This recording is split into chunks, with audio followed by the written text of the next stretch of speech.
Eh bien, on va démarrer. Bonjour à toutes et tous. Merci infiniment d'être là, d'avoir bravé la journée de grève pour être des nôtres. On est vraiment ravis de vous accueillir pour vous présenter ce travail qu'on a mené cette année avec un certain nombre de personnes présentes ici sur le sujet de l'insertion et de la transition écologique. Comment le sujet donc de ce livret aussi que vous avez pu recevoir à l'entrée, comment l'écologie peut-elle favoriser l'insertion professionnelle des personnes vulnérables? On sera vos mesdames loyales ce soir avec, si ma télécommande veut bien marcher, elle ne marche pas. Ah, c'est terrible. Mireille, ouais, Alex, je suis désolée. Tic. Donc avec, ma collègue Irène et moi-même, donc je suis Thalia, je travaille pour l'association Make Sense, et j'ai eu la chance, de travailler sur tout l'aspect formation et pédagogie des formats qu'on va vous présenter ce soir, donc j'ai travaillé aux côtés d'Irène sur la coordination de ce projet, mais on n'était pas seuls évidemment.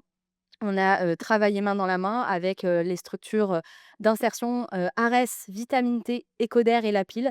Donc un premier collectif qui s'est créé, pour, un petit peu explorer ce sujet ensemble et je vous en dis pas plus puisqu'on va vous présenter un peu bien plus en détail, le résultat de notre travail de coordination commun. Particulièrement un travail opérationnel et de coordination avec ARES, avec qui on a mené toutes ces expérimentations de manière très opérationnelle et avec Vitamine T aussi. Et puis un travail aussi de cadrage stratégique qu'on a, pu opérer avec, les organisations Écoder et La Pile. Voilà un petit peu pour nous 2 ce soir. Hop, ça ne marche pas. Et je vais laisser la parole à Irène pour vous présenter un petit peu le programme. Donc, j'espère que vous avez commencé à vous rencontrer, à l'accueil. Ce soir, on va vous présenter un petit peu le but, c'est vraiment de faire collectif autour de ces enjeux et de ces questions. C'est pas d'arriver avec des réponses toutes faites, mais plutôt avec, des nouvelles questions qui ont émergé sur le chemin. Et donc du coup, auxquelles on va vous inviter à répondre ensuite avec nous peut-être. Des témoignages du coup des personnes qui ont pris parti à ces expérimentations et à ces enquêtes et du coup des apprentissages et des premiers outils, mais comme la route est longue, c'est juste un début et surtout donc ce qu'on vous invite, ce soir, c'est à nous dire aussi vous, de quoi vous avez besoin et ce dont vous avez envie, pour poursuivre, l'aventure. Je dis tic, je dis quoi? Non? Voilà. Voilà, mais avant de on va pas mal parler aussi ce soir et on aime toujours commencer donc ici bienvenue d'ailleurs, je vous ai pas, accueillis, mais bienvenue chez Make Sense, donc une association, qui œuvre dans toute la transition écologique et sociale, sur comment est-ce qu'on mobilise, tout un écosystème autour de l'engagement citoyen, autour de la transition écologique et sociale. Ici, c'est notre maison et on aime bien pour accueillir nos invités, proposer de se rencontrer un petit peu, plutôt quand même. C'est plus sympa de savoir à côté de qui on est assis et assise et pour ça, on profite aussi pour sonder un peu la salle sur les sujets qu'on va aborder ce soir et donc on va avoir 3 questions, pour vous, et vous allez voir, je vais vous expliquer tout de suite. Je vais vous partager une affirmation, et en fonction de la réponse, vous allez devoir adopter une posture plus ou moins différente. Ça va s'éclaircir. Première proposition donc, ma première question pour vous: quand je vous dis transition écologique, est-ce que vous vous sentez plutôt optimiste ou pessimiste? Alors si vous êtes optimiste, très, très optimiste, vous allez pouvoir vous lever. Vous pouvez même lever les bras très en l'air et danser. Si vraiment vous êtes très pessimiste, vous pouvez vous mettre en boule, vers le sol. Voilà. Alors petit sondage dans la salle. Allez-y. OK. On a on a des demi-boules par ici. On a un côté de la salle qui est plutôt optimiste. On va peut-être mixer après la salle. OK. OK, donc on a pas mal d'optimistes quand même, donc merci d'être là et pour les pessimistes, on vous comprend aussi.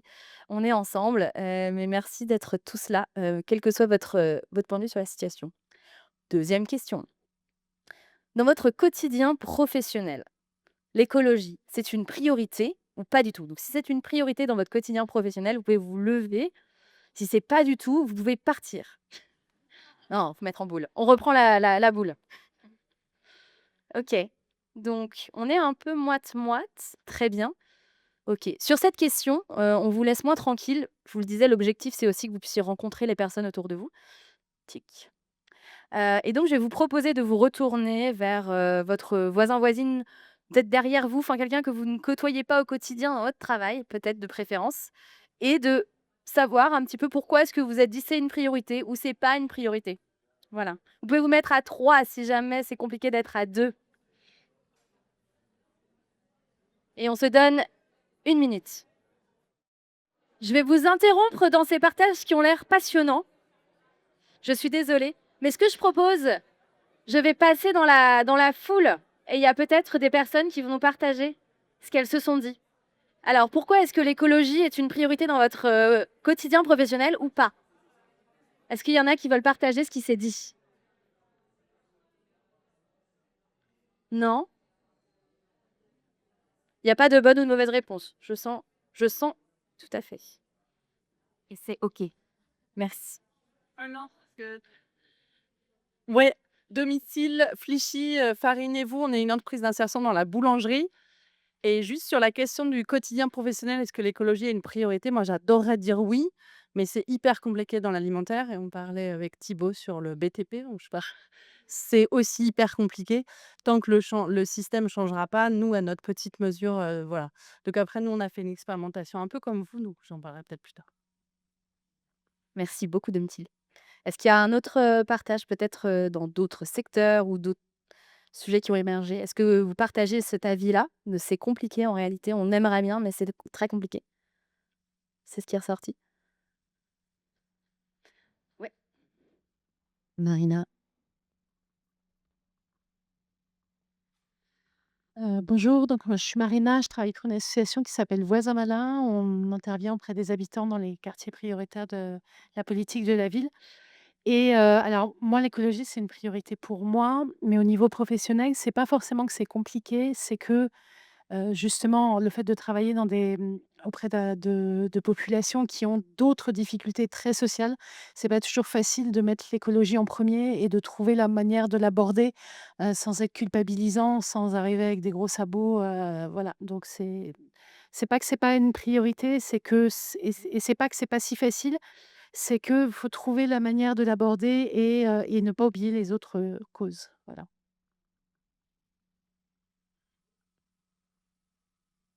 Merci pour ces partages.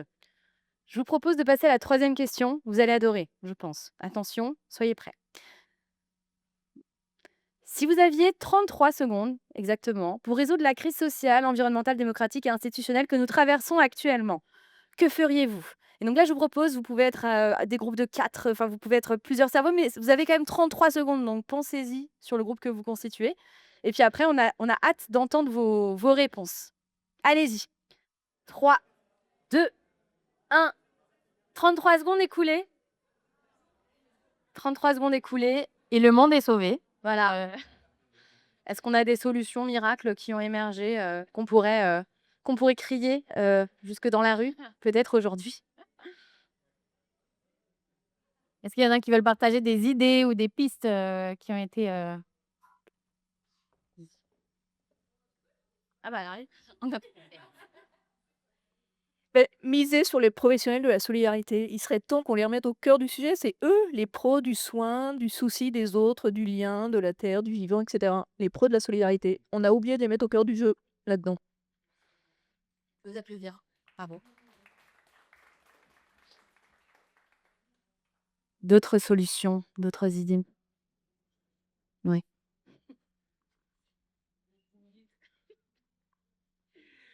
Alors moi, je suis convaincue que le changement vient du bas, donc j'aurais eu pour mission de vraiment de vraiment essayer de changer les mentalités, au niveau individuel. On est quand même 7 milliards sur terre et je suis convaincue qu'en commençant le changement par le bas, ça changerait forcément la tendance, du haut.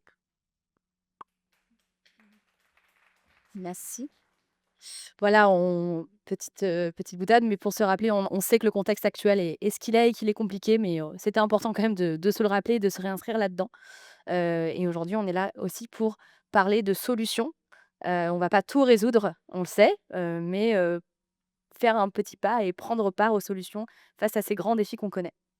Et pour, vous redonner un petit peu on va vous redonner un petit peu de contexte sur, pourquoi on est là, pourquoi on est là ce soir. Oui, pardon. Et pour ça, je laisse la parole à Irène pour vous remettre un petit peu de contexte avant de procéder à la suite. peux me lever peut-être? Oui, effectivement. Donc nous, le constat qui nous a réunis, avec, le groupe ARES, Vitamine T, La Pile et Ecoder et qui, je pense, nous réunit encore plus nombreux aujourd'hui, c'est que, bah, les personnes, qui sont les plus exposées, les plus vulnérables, face aux conséquences des crises, écologiques, qu'il s'agisse de vagues de chaleur, d'inondations, de pollution, de manque d'accès à, une alimentation saine et durable et cetera. Ce sont, bah, les personnes, qui sont en fait, en situation de précarité et que nos structures accompagnent, au quotidien. Vos structures, parce que Make Sense, du coup, dans tout ça, a aussi un rôle un peu particulier. Hem et pour autant, c'est, les personnes qu'on entend le moins aussi et qu'on voit le moins, dans les espaces d'engagement et de débat, en faveur de la transition écologique.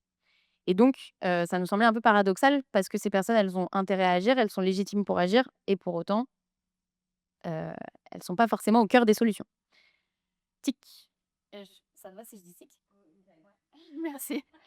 En parallèle, un autre, élément de contexte qui a été publié, cette année, par le secrétariat général, à la planification, écologique, c'est que en fait, les emplois et enfin, tout le secteur économique est en fait concerné, fortement par, les enjeux de transition écologique. Ça va, toucher plus de 8 millions d'emplois de différentes manières. Il y a potentiellement entre 200 000 et 550 000 emplois qui pourraient être créés pour, réussir cette transition écologique. Voilà, parce que pour transformer toute notre, système, il y a un peu de travail, en gros et potentiellement 2,8 millions de personnes à orienter et former, dans les secteurs prioritaires que sont, le bâtiment, potentiellement plus 190 000 emplois, l'industrie, 95 000 emplois qui pourraient être créés et l'énergie, 89 000 emplois qui pourraient aussi, être créés dans, les énergies renouvelables notamment. Et donc, ben, pour des entreprises d'insertion, c'est quand même, un élément de contexte à avoir en tête aussi quand on parle de transition écologique. Tic. Mais nous, ce qu'on voulait rappeler, c'est qu'au-delà de l'opportunité, du coup, que ça peut représenter, la transition écologique, c'est, avant tout une menace, existentielle, pour, toute structure qui a une vocation sociale. Qu'on se dirige vers une France, à plus de 4 degrés de réchauffement climatique, que, le futur n'est pas écrit, mais que quoi qu'il arrive, on sait que le monde de demain ne ressemblera pas à celui d'aujourd'hui et encore moins à celui d'hier. Et que du coup, pour les personnes en insertion, c'est assez concret ce que ça veut dire. Ça veut dire, plus de problèmes, social, plus de problèmes sociaux, pardon, que, les structures en fait, avec lesquelles on travaille, rencontre aussi au quotidien, en fait, parce que quand on parle d'insertion, on parle pas que d'insertion, on parle aussi d'autres, problématiques, comme par exemple le logement, comme par exemple la santé, comme par exemple la mobilité qui peut être impactée, fortement en cas d'inondation, par exemple. On le voit quand il y a des pluies, quand il nous tombe sur la tête, beaucoup plus que ce dont on a l'habitude, que les RER ou, les transports, peuvent assez vite devenir chaotiques. Et c'est aussi des conditions de travail de plus en plus pénibles. Heu on nous annonce que d'ici 2050, on aura 5 fois plus, de jours de canicule qu'aujourd'hui. Moi, je ne sais pas vous, mais en juin, j'ai déjà beaucoup souffert, alors que je ne fais pas un travail pénible. Mais en fait, c'est, une donnée qui est là et qu'il va falloir en fait, intégrer dans nos modèles. Donc, ce que je voulais vous dire aujourd'hui, c'est que d'un bout à l'autre de ces scénarios, en fait, on n'a qu'un seul choix, c'est d'investir massivement, soit pour espérer le mieux, soit pour, se préparer au pire. Et garder en tête que, la posture la plus punitive, c'est, de toute façon l'inaction. Du coup, la question qui nous a, réunis sur la base de ce constat, c'est, comment est-ce que nous, on peut en fait, puisque nous devons agir, comment est-ce qu'on peut, vraiment, accompagner les personnes pour, réduire leur vulnérabilité face à toutes ces crises écologiques et aussi leur permettre de participer et de faire, de l'écologie un levier d'émancipation? Hem, tic. Et donc on avait des objectifs de départ, des intuitions de à quoi on pourrait servir, déjà, collectivement. Et de créer du coup des outils partagés parce qu'on n'a pas envie de réinventer la roue, on a envie vraiment de se mettre ensemble en se disant: «OK, si, chacun investit de son côté, ça va nous coûter beaucoup trop cher, donc faisons-le ensemble». Et on n'a pas le temps, mais c'est un peu la même chose. Et donc d'une part, on s'est dit: «Bah, on pourrait essayer de, avec des outils pédagogiques, déjà renforcer, la compréhension, de la crise écologique et les comportements individuels vertueux». On s'est dit aussi que, on pouvait, accélérer potentiellement le changement culturel au sein des structures, faire en sorte qu'il y ait plus d'adhésion au projet, plus de cohésion, et plus d'activation aussi, sur site.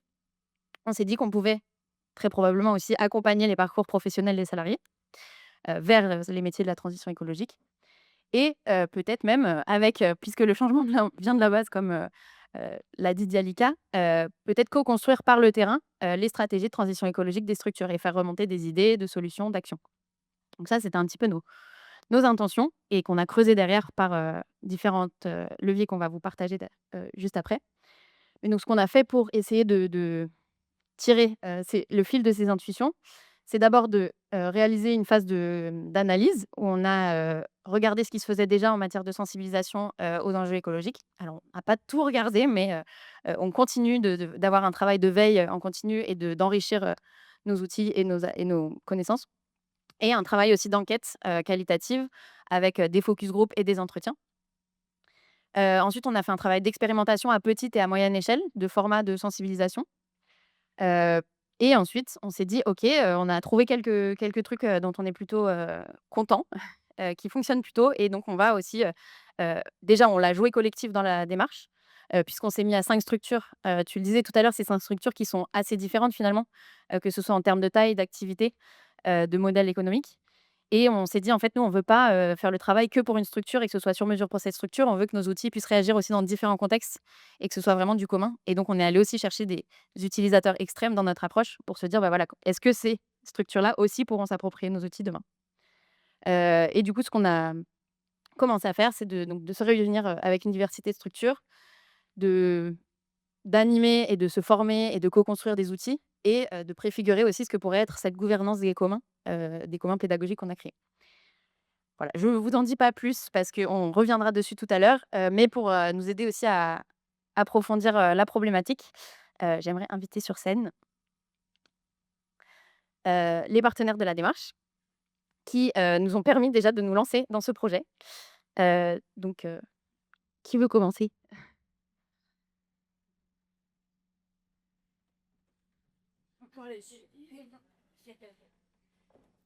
Merci à toi. Bonjour à tous, donc je suis Marcel Ascaron pour la Fondation Massif. Tout à l'heure, c'est vous qui nous demandiez, en fait, comment on était positionné sur les questions écologiques. Je crois qu'il y avait une réponse par là qui disait: «Oui, mais c'est compliqué dans nos métiers». Alors, la Fondation Massif, c'est une fondation issue d'un assureur et malheureusement, on y est déjà confronté professionnellement, aux questions de réchauffement climatique et ça impacte notre métier, enfin notre métier, celui de mes collègues. Moi, je ne suis pas assureuse en tant que telle, mais mais celui de mes collègues. Ce qui fait qu'aujourd'hui, à la fondation, nous, on travaille vraiment sur les questions de transition écologique et comme, on est un assureur mutualiste, en fait, on a une vision de la société quand même, justement de partage. Notre feuille de route, c'est celle de la transition écologique juste. En fait, on a le même constat que vous, hein. Aujourd'hui, les populations les plus fragiles sont les plus impactées par le réchauffement climatique et c'est celles qui ont les moins les moyens de s'y adapter. Voilà. Donc, nous, ce qu'on veut, c'est de se dire: «Il y a des solutions à trouver avec ces populations, en fait, qui viennent d'elles et qui pourront après, servir, de façon large le reste de la population». Et alors c'est pour ça qu'Amel, je sais plus, elle est là-bas. Quand Amel du groupe Varès est venue nous voir, on a été assez embarqués en fait. Ensuite, on en a parlé ensemble aussi avec Irène. On a été assez embarqués par ce projet parce que c'est un projet qui met en action, en fait, ou qui permet, alors en l'occurrence, aux travailleurs, en insertion ou aux travailleurs en général de vos organismes, de créer, de faire des propositions, d'être accompagnés, sensibilisés, de faire des propositions et justement, pour nous, c'est important dans cette feuille de route de se dire qu'il y a plein de choses à faire sur la transition écologique, mais ce qui est important, c'est toutes ces notions d'empowerment, enfin de participation active, des premiers concernés, de travailler sur cette question des premiers concernés. Autre chose qui nous a vraiment embarqués et à laquelle on croit dans ce projet, alors là, on est plus sur de la méthodo, enfin méthodo, c'est la dynamique coopérative du projet. C'est de se dire, c'est pas un organisme qui va de son côté, c'est vous êtes plusieurs et ça a vocation à s'élargir. En tout cas, c'est ce que je comprends et c'est aussi l'objet de la réunion d'aujourd'hui. On est vraiment dans une logique de mutualisation sur ces questions-là et ça, ben, on y croit. Voilà, en tout cas, ben, bravo à tous. Je ne sais plus qui regardait, mais bravo, pour votre action et puis, on est à votre côté. Voilà, merci.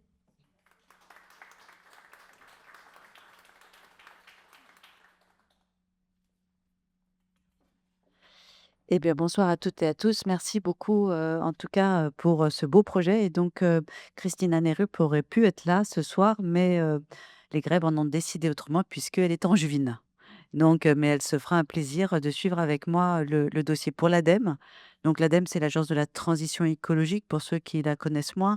On est, sous, la tutelle, des ministères chargés de l'écologie, de l'énergie et puis, également de l'enseignement supérieur et de la recherche. C'est important parce que ça veut dire que par rapport à ça, on est vraiment dans une démarche aussi qui engage l'État et à ce titre-là, on voit bien combien ce sujet est important.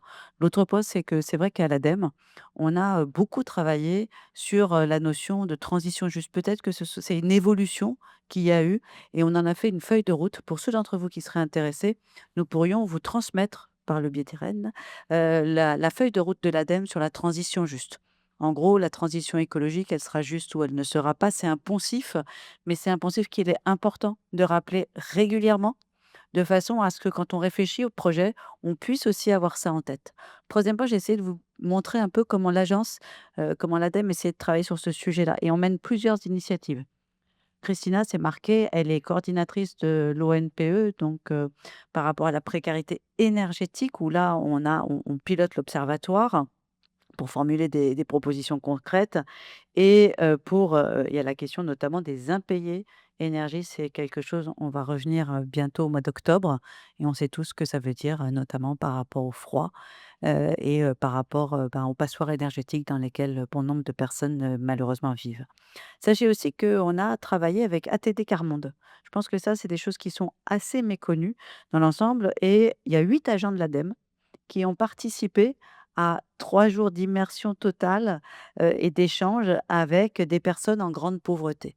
Ça les a touchés énormément et en fin de compte, on va s'appuyer sur eux aussi pour montrer comment ça les a touchés et qu'est-ce que ça veut dire pour faire évoluer leurs pratiques, professionnelles. C'est important aussi, vous, c'est votre quotidien. Le fait d'aller vers une évolution, vers une meilleure compréhension de ce que signifie ce mot de personne vulnérable, parce que derrière les termes, il y a avant tout des réalités humaines. On a également, alors tout à l'heure, madame, vous parliez de la boulangerie. On a des choses, on va à la rencontre de personnes en situation de précarité. Et à Angers, on a travaillé pas mal sur la question de l'alimentation. Si ça vous intéresse, là aussi, Christina pourra faire le lien. Et on a travaillé aussi sur un autre sujet qui est celui de la mobilité. Vous connaissez tous les questions de mobilité inclusive, mais quand on parle de travailleurs, c'est extrêmement important parce que les personnes, elles vont faire comment pour aller sur un job qu'elles vont avoir trouvé. C'est parfois pas évident. Des fois, on pense au vélo, mais si vous êtes bloqué parce que vous ne savez pas faire de vélo, ça pose quand même un très gros souci et donc comment on fait pour que l'usage du vélo dans les quartiers prioritaires de la ville? Ça a été un dossier qu'on a mené, à Nice. En tout cas, ça montre bien que, par rapport à tout ça, c'est de porter un regard renouvelé sur les études, sur les travaux que l'on peut mener. La question de l'emploi, on le traitait jusqu'à présent, mais pas sous cet angle-là et donc c'est important pour nous de pouvoir continuer à élargir, nos missions et de travailler aussi en lien avec des choses qui nous occupe, que sont les territoires, zéro chômeur et là aussi de faire les liens avec des structures, avec des modes de gouvernance qui existent déjà de façon à ce que on soit encore plus efficace et que l'on puisse aussi faire partager tous les résultats de ces travaux, qui vont être menés. On est particulièrement intéressés, on co-suivra avec, Christina le projet et on a vraiment envie qu'il y ait une belle résonance qui dépasse, encore plus notre écosystème, parce que, aujourd'hui, si on n'agit pas davantage, en faveur, des personnes en vulnérabilité, on sera passé à côté de quelque chose. On en aura fait, allez, on va le dire, hein, quelque chose de réservé à, une élite, écolo, bobo, comme vous voulez. Je ne sais pas quel est le meilleur terme et c'est pas ce qu'on veut parce que pour changer la société, toutes les personnes de la société comptent, elles ont la même voix et c'est important qu'on se rappelle que c'est ça aussi, faire société, un nouveau contrat social, c'est à ça aussi que nous appelle, ce projet. Donc, merci pour ce beau projet.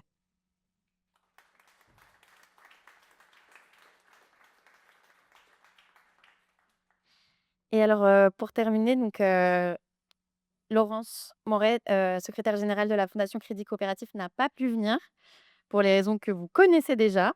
Mais je vais vous lire un petit mot qu'elle a tenu, à nous envoyer. Donc, elle parle à la première personne, donc je me fais sa voix. «Je suis navrée que la grève ait eu raison de mon souhait de venir en présentiel, mais cela n'ôte rien à la fierté que la Fondation Crédit Coopératif a ressentie de pouvoir accompagner le projet de Make Sense CRS et dans son objectif de faire société ensemble par la transition écologique.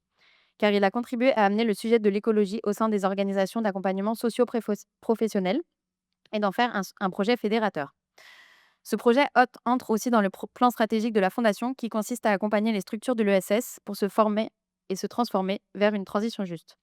Et l'un des 3 axes qu'elle développe est justement de favoriser le passage à l'action collective, aussi bien dans le fonctionnement des structures que dans les parcours de chacun et chacune, qu'ils soient salariés, bénévoles ou bénéficiaires.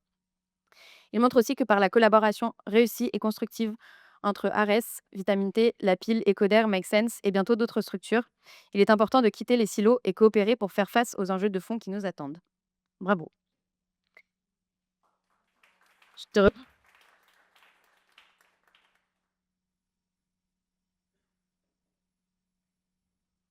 Et on a une petite surprise, c'est que très récemment, on a... je te... je te vois, il fait une drôle de tête, pardon. Une glaciologue de renom qui s'appelle Heidi Sevestre, qui a rencontré l'année dernière au séminaire d'ARES les salariés du groupe pour les inspirer sur ces questions de transition écologique et qui a suivi du coup notre démarche cette année et a accepté d'en devenir la marraine. Donc elle va nous dire aussi un petit mot euh, de pourquoi, en tant que glaciologue et depuis d'ailleurs je ne sais quel pôle, euh, elle trouve que ce projet aussi a du sens. Bonjour à toutes et à tous, je suis vraiment super heureuse de pouvoir vous faire un petit coucou. Ça fait 1 an qu'on s'était vus autour de Paris avec le groupe ARES. Je me souviens, on avait fait une session qui m'avait vraiment beaucoup marquée et beaucoup touchée. On avait échangé sur ce qui se passe au niveau des glaciers, sur ce qui se passe au niveau du climat et à quel point ce challenge climatique touche d'abord les plus fragiles et les plus vulnérables et que ce sont souvent des voix un peu oubliées, des voix qu'on devrait absolument entendre. Aujourd'hui, je vous parle depuis le Groenland. Je reviens tout juste, d'une expédition qui a duré quelques semaines avec l'aventurier Mathieu Torder. Ensemble, on a parcouru 800 kilomètres sur la calotte polaire et ces 800 kilomètres, on les a faits avec l'énergie du vent. À nous aussi, on essaie de décarboner. Nous aussi, on essaie de faire une science qui est plus en ligne finalement, hein, plus alignée avec ce que l'on prêche, c'est-à-dire une science la plus décarbonée possible. Et en fait, on a eu des conditions, vraiment très difficiles, hein. Je vous raconte un peu les coulisses de notre aventure, mais on est passé, pratiquement 15 jours à 2 500 mètres d'altitude, donc très haut sur la calotte polaire. Et en fait, on a eu vraiment des conditions, pourraves, quoi. Je ne sais pas comment les décrire d'une autre façon. On a eu énormément de pluie et pendant qu'en France, en Europe, on avait une canicule qui était quand même, pas particulièrement agréable. Canicule, ça l'est jamais, hein, mais là, c'était vraiment très compliqué, en France, si j'ai bien compris. Et chez nous, en fait, au Groenland, on avait la même chose parce qu'on avait des vents qui portaient ces masses d'air chaude jusque sur la calotte polaire. Et donc nous, dans notre petite tente, ou sur nos petits skis, tirés par les vents avec nos kites, à 2 500 mètres d'altitude, on a eu des conditions très inhabituelles. En fait, on a eu énormément de pluie, alors que, cette altitude-là, sur une calotte polaire, généralement, on a plutôt de la neige. Beaucoup, beaucoup, beaucoup de pluie, ce qui a rendu, en fait, notre parcours très, très compliqué. Ça a, alourdi la neige, ça a, finalement, impacté ce qu'on appelle des ponts de neige. Donc c'est lorsque la neige recouvre des crevasses, recouvre des trous dans la calotte polaire, ces ponts de neige, s'étaient alourdis et s'effondraient, ce qui fait qu'on avait beaucoup de fractures, de crevasses dans la neige, dans la glace autour de nous, ce qui rendait notre parcours assez compliqué. Et le peu de jours où on a eu du soleil, ce qui était bien parce qu'on a pu faire sécher toutes nos affaires, il faisait trop chaud et malheureusement, ça rendait aussi notre progression pratiquement impossible. On a beaucoup de matériel, beaucoup d'équipements, hein, quand on est en expédition avec nous. Là, on avait à peu près 150 kilos chacun, qui sont dans des traîneaux que l'on tire derrière nous. En fait, la neige, elle était trop molle. C'est comme si on essayait d'avancer dans de la soupe, quoi. C'était pas si simple. Et donc, on s'est mis à qualité de nuit, en fait, pour pouvoir éviter des conditions trop chaudes. Et en fait, on s'est vite rendu compte que c'était pas une super bonne idée de qualité de nuit, parce qu'on est quand même sur des surfaces, voilà, comme je vous le disais, où il peut y avoir des trous, où ça peut être assez dangereux. Et donc bref, c'était juste pour vous dire que je reviens d'une expérience, un peu flippante quoi, qui nous montre que même, ici au cœur de l'Arctique le changement climatique, il est bien présent Et ici, au Groenland, on a 50 000 habitants qui sont pour la plupart des communautés autochtones, des Grands Islandais, des Inuits, comme ils s'appellent. Et ces Inuits, ben, ces populations-là, elles aussi, elles sont extrêmement vulnérables, extrêmement fragiles. C'est des populations inuites qui habitent ici depuis des milliers d'années, hein, qui avaient l'habitude de ces écosystèmes que nous, on voit comme extrêmes. Et finalement, ici, la vitesse du changement climatique est aussi très, très, très violente. Et c'est des populations qui sont trop peu aidées, finalement, pour pouvoir gérer cette transition et continuer à vivre et à s'épanouir, en fait, dans des écosystèmes qui sont en plein bouleversement. Donc tout ça pour dire que je suis vraiment très heureuse de pouvoir soutenir à ma manière. Et je peux vous dire que j'y mettrai tout mon cœur à soutenir ce programme. Je trouve que c'est un programme qui a vraiment du sens. Je vous souhaite qu'il puisse toucher vraiment un maximum de gens. On espère 50 000 personnes d'ici 2030. C'est vraiment ce dont on a besoin aujourd'hui. Et je suis convaincue qu'avec les équipes extraordinaires du groupe ARES et les équipes de Make Sense, vous allez pouvoir faire quelque chose de magique, mais précisément ce dont on a besoin aujourd'hui. Donc on est là avec vous, hein, si vous cherchez des scientifiques, si vous cherchez des experts, bah, vous savez où les trouver. Aujourd'hui, on a vraiment besoin de ces espaces de dialogue pour apprendre les uns des autres et pour pouvoir avancer. Donc vous pouvez compter sur nous pour, soutenir ce beau programme et créer ensemble un avenir qui nous rassemble et un avenir qui est à l'image de nous, de toute notre diversité et de tous nos talents respectifs. Allez, grosse bise depuis le Groenland, j'espère qu'on se retrouvera en vrai très, très bientôt. Et puis d'ici là, prenez soin de vous. Ciao les amis.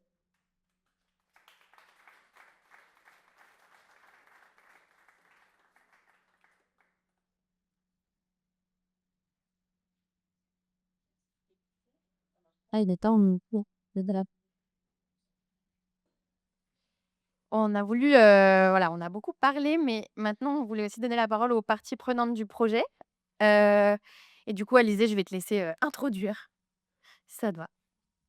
Merci, bonjour à tous et toutes. Eh ben, je vous invite à me rejoindre. Donc on a Maëlys Dupont, sociologue et titulaire d'une chaire Transition écologique et évolution du travail social au sein de la Fédération des acteurs de la solidarité. Guillaume Hérisson, donc co-directeur général du groupe ARES, et Dialika Diakité, coordinatrice régionale en Île-de-France chez Vitamine T, en charge des sujets de qualité et d'harmonisation des parcours. Comme tu veux. Très bien. Du coup, on a 3 personnes avec nous qui ont 3 un peu regards sur, le travail, qu'on a fait ensemble, donc on va échanger, une vingtaine de minutes un peu sur, pourquoi, déjà on fait tout ça et puis, sur concrètement, ce que vous avez observé déjà sur, ce qui marche bien, les freins, ce qu'il faut travailler. Donc déjà, commencer par pourquoi Guillaume, tu as l'un de ceux avec qui on a eu les premiers ces discussions, notamment parce que qu'Arès a intégré la dimension écologique dans sa raison d'être il y a quelques années. Pourquoi vous avez fait ça et enfin, quelle a été la réflexion qui vous a amené à intégrer ça? Bonsoir à tous, merci pour l'accueil. J'ai l'impression qu'en plus ce soir, ce qui est bien avec les grèves, c'est qu'on est un peu entre nous, donc je sais plus qui a dit que c'était un peu la une réunion, donc on hésitez pas à intervenir. Hem, Effectivement, nous, ARES, mais comme beaucoup d'entre vous, on a une mission, sociale qui nous dépasse, qui est un idéal de société et on a l'ambition, l'engagement, le de changer le monde tous les jours et effectivement, depuis quelques années avec certains, en tout cas, on a mis la question de la transition écologique et du climat dans, notre plan stratégique et nos orientations. Donc ça se traduit par, aller vers la planète, comment on va vers la planète, comment on investit dans des nouvelles activités, comment on change certaines de nos activités, et comment on adresse les métiers verts, ce qui a été dit en introduction. Après, ça semble aujourd'hui une évidence quand on le dit. Si tu m'avais posé la question il y a 5, 6 ans ou il y a 10 ans, j'aurais pas du tout eu la même réponse, voire même je t'aurais dit moi perso, heu: «Attends Alizé, désolé mais on a une telle mission sociale que, j'ai du mal à avoir de la disponibilité, d'esprit et mentale pour, m'occuper des questions du climat» et d'un point de vue perso, moi je dois vous partager qu'effectivement, il y a 2 ans, moi j'ai terminé la convention des entreprises pour le climat. Je pensais être quelqu'un qui était, éco-conscient et en fait, je me suis rendu compte en faisant le parcours avec Amel, moi clairement j'ai pris une claque. J'ai pris une claque la première fois où j'ai rencontré Heidi, et pour vous dire la première fois où il y a eu Heidi qui intervenait, j'ai dit à Amel, moi ça m'intéresse pas d'aller la voir, j'ai rien on n'a rien à voir avec le sujet de l'eau, donc on va pas aller voir Heidi et en fait aujourd'hui on parle quasiment enfin je parle tous les jours avec Heidi, sur les réseaux et par mail et du coup je me suis rendu compte surtout, pour te répondre à ta question que, en fait, on m'a donné accès à un savoir, on m'a donné accès à, des scientifiques et quand je suis sorti il y a 2 ans de la convention d'entreprise pour le climat, j'ai dit à Amel: «En fait, ça sert à rien qu'on me le donne à moi, j'ai besoin et j'ai envie qu'on donne ce savoir et cet accès à la science à tous et à tous les collaborateurs, issus de nos parcours» et c'est en ça qu'on se retrouve aujourd'hui, 2 ans après donc c'est une grande fierté de vous voir, prendre ce projet-là et de rendre possible un de nos rêves qu'on avait il y a 2 ans en sortant de la CEC, de se dire: «Bah, tiens finalement, Heidi elle est là, on est tous là, on est plein d'acteurs on est plein d'acteurs qui veulent changer le monde et la société et on a tous évidemment, le climat comme épée au-dessus de la tête et il va falloir qu'on soit fort pour changer les choses. Donc voilà, je sais pas si j'ai répondu à ta Merci, question. très clair, très clair. Merci beaucoup, Guillaume. Toi, Maëlys, tu portes un regard du coup de sociologue, sur le sujet et d'ailleurs dans le titre de ta chaire, il y a transition écologique et évolution du travail social donc ça dit bien aussi, ce que tu fais. Quel regard toi tu poses sur les difficultés? Parce qu'on comprend bien théoriquement, bah oui, les 2 sujets sont liés et tout ce qu'on a dit, avant, mais concrètement après quels sont les freins pour, vraiment réussir à relier les choses, pour les personnes? Alors merci, de m'avoir conviée à ce moment pour effectivement qu'on mette en commun, qu'on partage et qu'on fasse collectif, c'est hyper important. Du reste, je connais l'engagement de Guillaume de longue date. Heu, c'est vrai, ce qui est intéressant et on l'aurait pas dit, je l'aurais pas dit il y a 5 ou 10 ans, c'est qu'il y a une forme d'évidence qui s'est formée au sein du champ de la solidarité, hein, que bataille écologique et bataille, sociale sont liées. Heu et donc nous, on le voit beaucoup au niveau des structures, qu'on accompagne, auprès desquelles on intervient. C'est un sujet maintenant pour les acteurs, ce sujet de la transition juste. Mais alors, c'est une chose de se le dire, c'est-à-dire à un niveau un peu, méta, de l'avoir conscientisé et cetera, voilà, c'est déjà ça, c'est déjà une vraie bataille, en fait, dans l'espace public, de s'être approprié ce sujet-là et de se dire: «Ça nous concerne». C'en est une autre de passer de: «On l'inscrit dans nos axes stratégiques et on en fait quelque chose». C'est-à-dire on opérationnalise comment et en fait, ça veut dire quoi, en tant qu'acteur de la solidarité, prendre sa part de ce sujet énorme d'une transition de nos sociétés vers des modes de vie plus durables et plus justes? Et ça veut dire quoi pour nous en tant enfin spécifiquement, acteurs de la solidarité? C'est-à-dire qu'avec des moyens limités, des budgets limités, des publics en grande vulnérabilité, on va pas prendre la place des autres. On peut pas prendre la place de grandes entreprises qui ont X moyens et cetera. On peut pas prendre mais par contre, qu'est-ce qui se passe si nous, on n'en est pas? Qu'est-ce qui va manquer, encore une fois, si les professionnels de l'insertion, les acteurs de la solidarité n'en sont pas? Quelle voix on n'entendra pas? Quels moyens on n'entendra pas? Et nous, c'est vraiment avec ce discours-là qu'on arrive et qu'on essaye de bousculer, de transformer, de faire basculer les acteurs. Et alors après sur le terrain, parce qu'on a mené, bah, également depuis 2 ans, hein, tous ces chemins, cheminent, convergent et évidemment il y a beaucoup de dialogue. Des terrains auprès de structures, des agences d'insertion en Seine-Saint-Denis, des structures d'hébergement d'urgence, en Pays de la Loire, grâce au soutien aussi avec l'ADEME, d'autres financeurs. Et en fait, c'est pas tout de se le dire, d'embarquer, un premier cercle d'alliés, de professionnels et cetera. En fait, après, il faut se confronter à la réalité du terrain, de l'ordinaire d'une activité professionnelle prise par plein d'autres urgences et ce qui est intéressant, c'est de prendre au sérieux, en fait, il y a on rencontre toujours un peu le même type de frein et là, je vous parle même pas d'argent ou de temps, mais le même type de frein côté professionnel quand on leur dit: «Bah, c'est aussi ton sujet, en fait, ce sujet de la transition, ce sujet des inégalités. En fait, ça vient toucher tes publics, donc il faut qu'on le prenne, il faut qu'on arrive à se l'approprier». Et là, je vous les liste très rapidement, ces 5 grands freins qu'on rencontre sur le terrain et dans tout le projet de nos experts, de l'outillage qu'on a construit, de la formation qu'on a construit, c'est de dire: «Bah, on les prend au sérieux, on les déconstruit avec vous». Le premier frein, c'est de dire, ah non, non, mais attendez, c'est pas un sujet pour mes publics, ça les intéresse pas. Donc on présuppose que ça va être pour eux. Ils sont vulnérables, non mais attendez, on va pas leur en parler. Ça, c'est la première chose. Deuxième type de frein hyper récurrent sur le terrain, c'est: «Ah non, c'est beaucoup trop compliqué, il y a plein de mots difficiles, ils vont pas comprendre». Deuxième filtre, a priori, des professionnels qu'il faut savoir considérer, prendre au sérieux, ils ont leur expertise, hein, et c'est pour de bonnes raisons qu'ils expriment ça. Troisième type de frein qui est le plus compliqué à travailler et à outiller du coup pour passer outre, c'est, non, c'est hyper cynique, c'est pas eux les responsables, on va pas en plus leur amener cette charge mentale-là et cette angoisse-là. OK, mais enfin ils sont des citoyens comme les autres, eux aussi ils en entendent parler par ailleurs, donc comment on outille, comment on prend au sérieux cette éventuelle, bon, envie, désir de s'engager et cetera?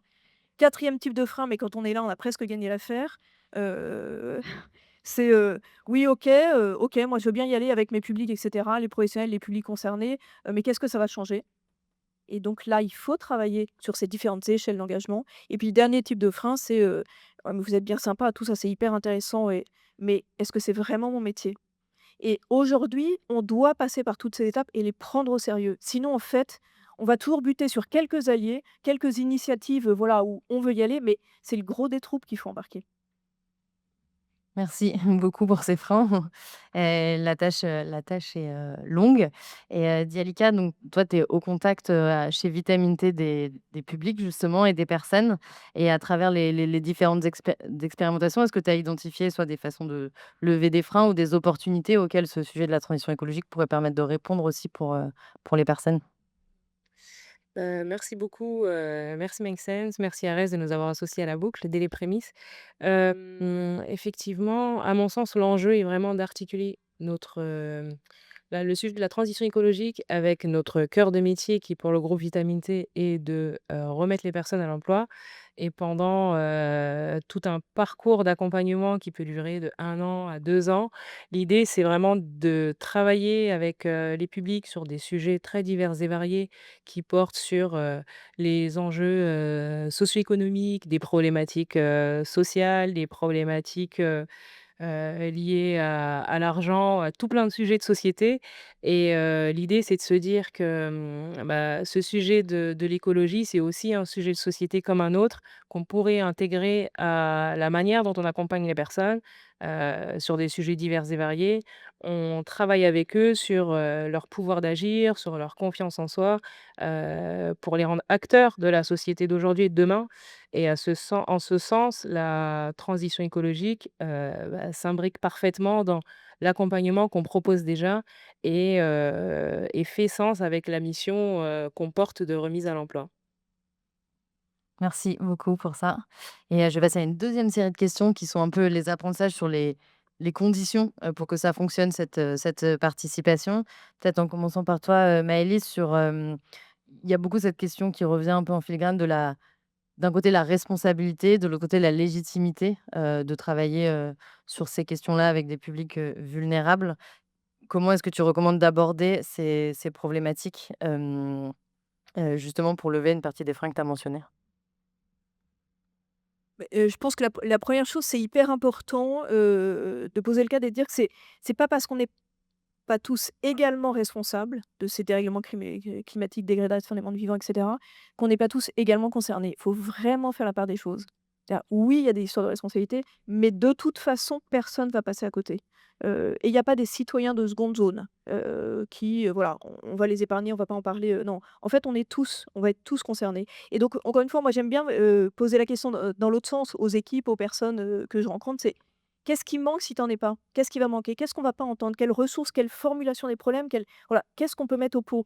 Quel collectif on peut activer, nous, à des échelles ordinaires de travail, de quartier, en tant que parents d'élèves et cetera?» Donc c'est vraiment se dire, le sujet c'est pas, «Qu'est-ce que je peux faire?» c'est: «Qu'est-ce qui va manquer si en fait moi, depuis mon milieu de vie, les types de vulnérabilité que j'éprouve, moi professionnelle en contact avec tel ou tel type de population que je connais, dont je sens, les fragilités, les risques et cetera qui pèsent particulièrement sur elles, voilà, qu'est-ce qui va manquer si un réseau comme, ATD Quart Monde, Écologie Grande Pauvreté n'en est pas, Banlieue Climat n'en est pas, ARES, Make Sense et cetera n'en est pas?» Plein de voix, plein de voix, plein de manières de formuler les problèmes, mais aussi plein de ressources pour l'action. Et alors ça, moi, j'ai été frappée dans les ateliers qu'on a faits, c'est-à-dire que dès lors qu'on prend au sérieux ça, ce fait qu'on a tous à mettre au pot commun des savoirs et des manières de s'approprier le sujet et donc d'agir et de se transformer en petits collectifs, voilà, de proximité. En fait, dès qu'on ouvre le sujet, on trouve des alliés, on trouve des ressources. Et je pense, Guillaume, je suis sûre que vous avez tous fait la même expérience, mais à ouvrir ce sujet parmi ces publics, dans ces lieux-là, moi je me souviens du témoignage d'une femme qui m'a dit: «Mais bien sûr, on en entend parler partout et cetera, on m'avait jamais proposé d'être bénévole. Bénévole dans une structure de transition».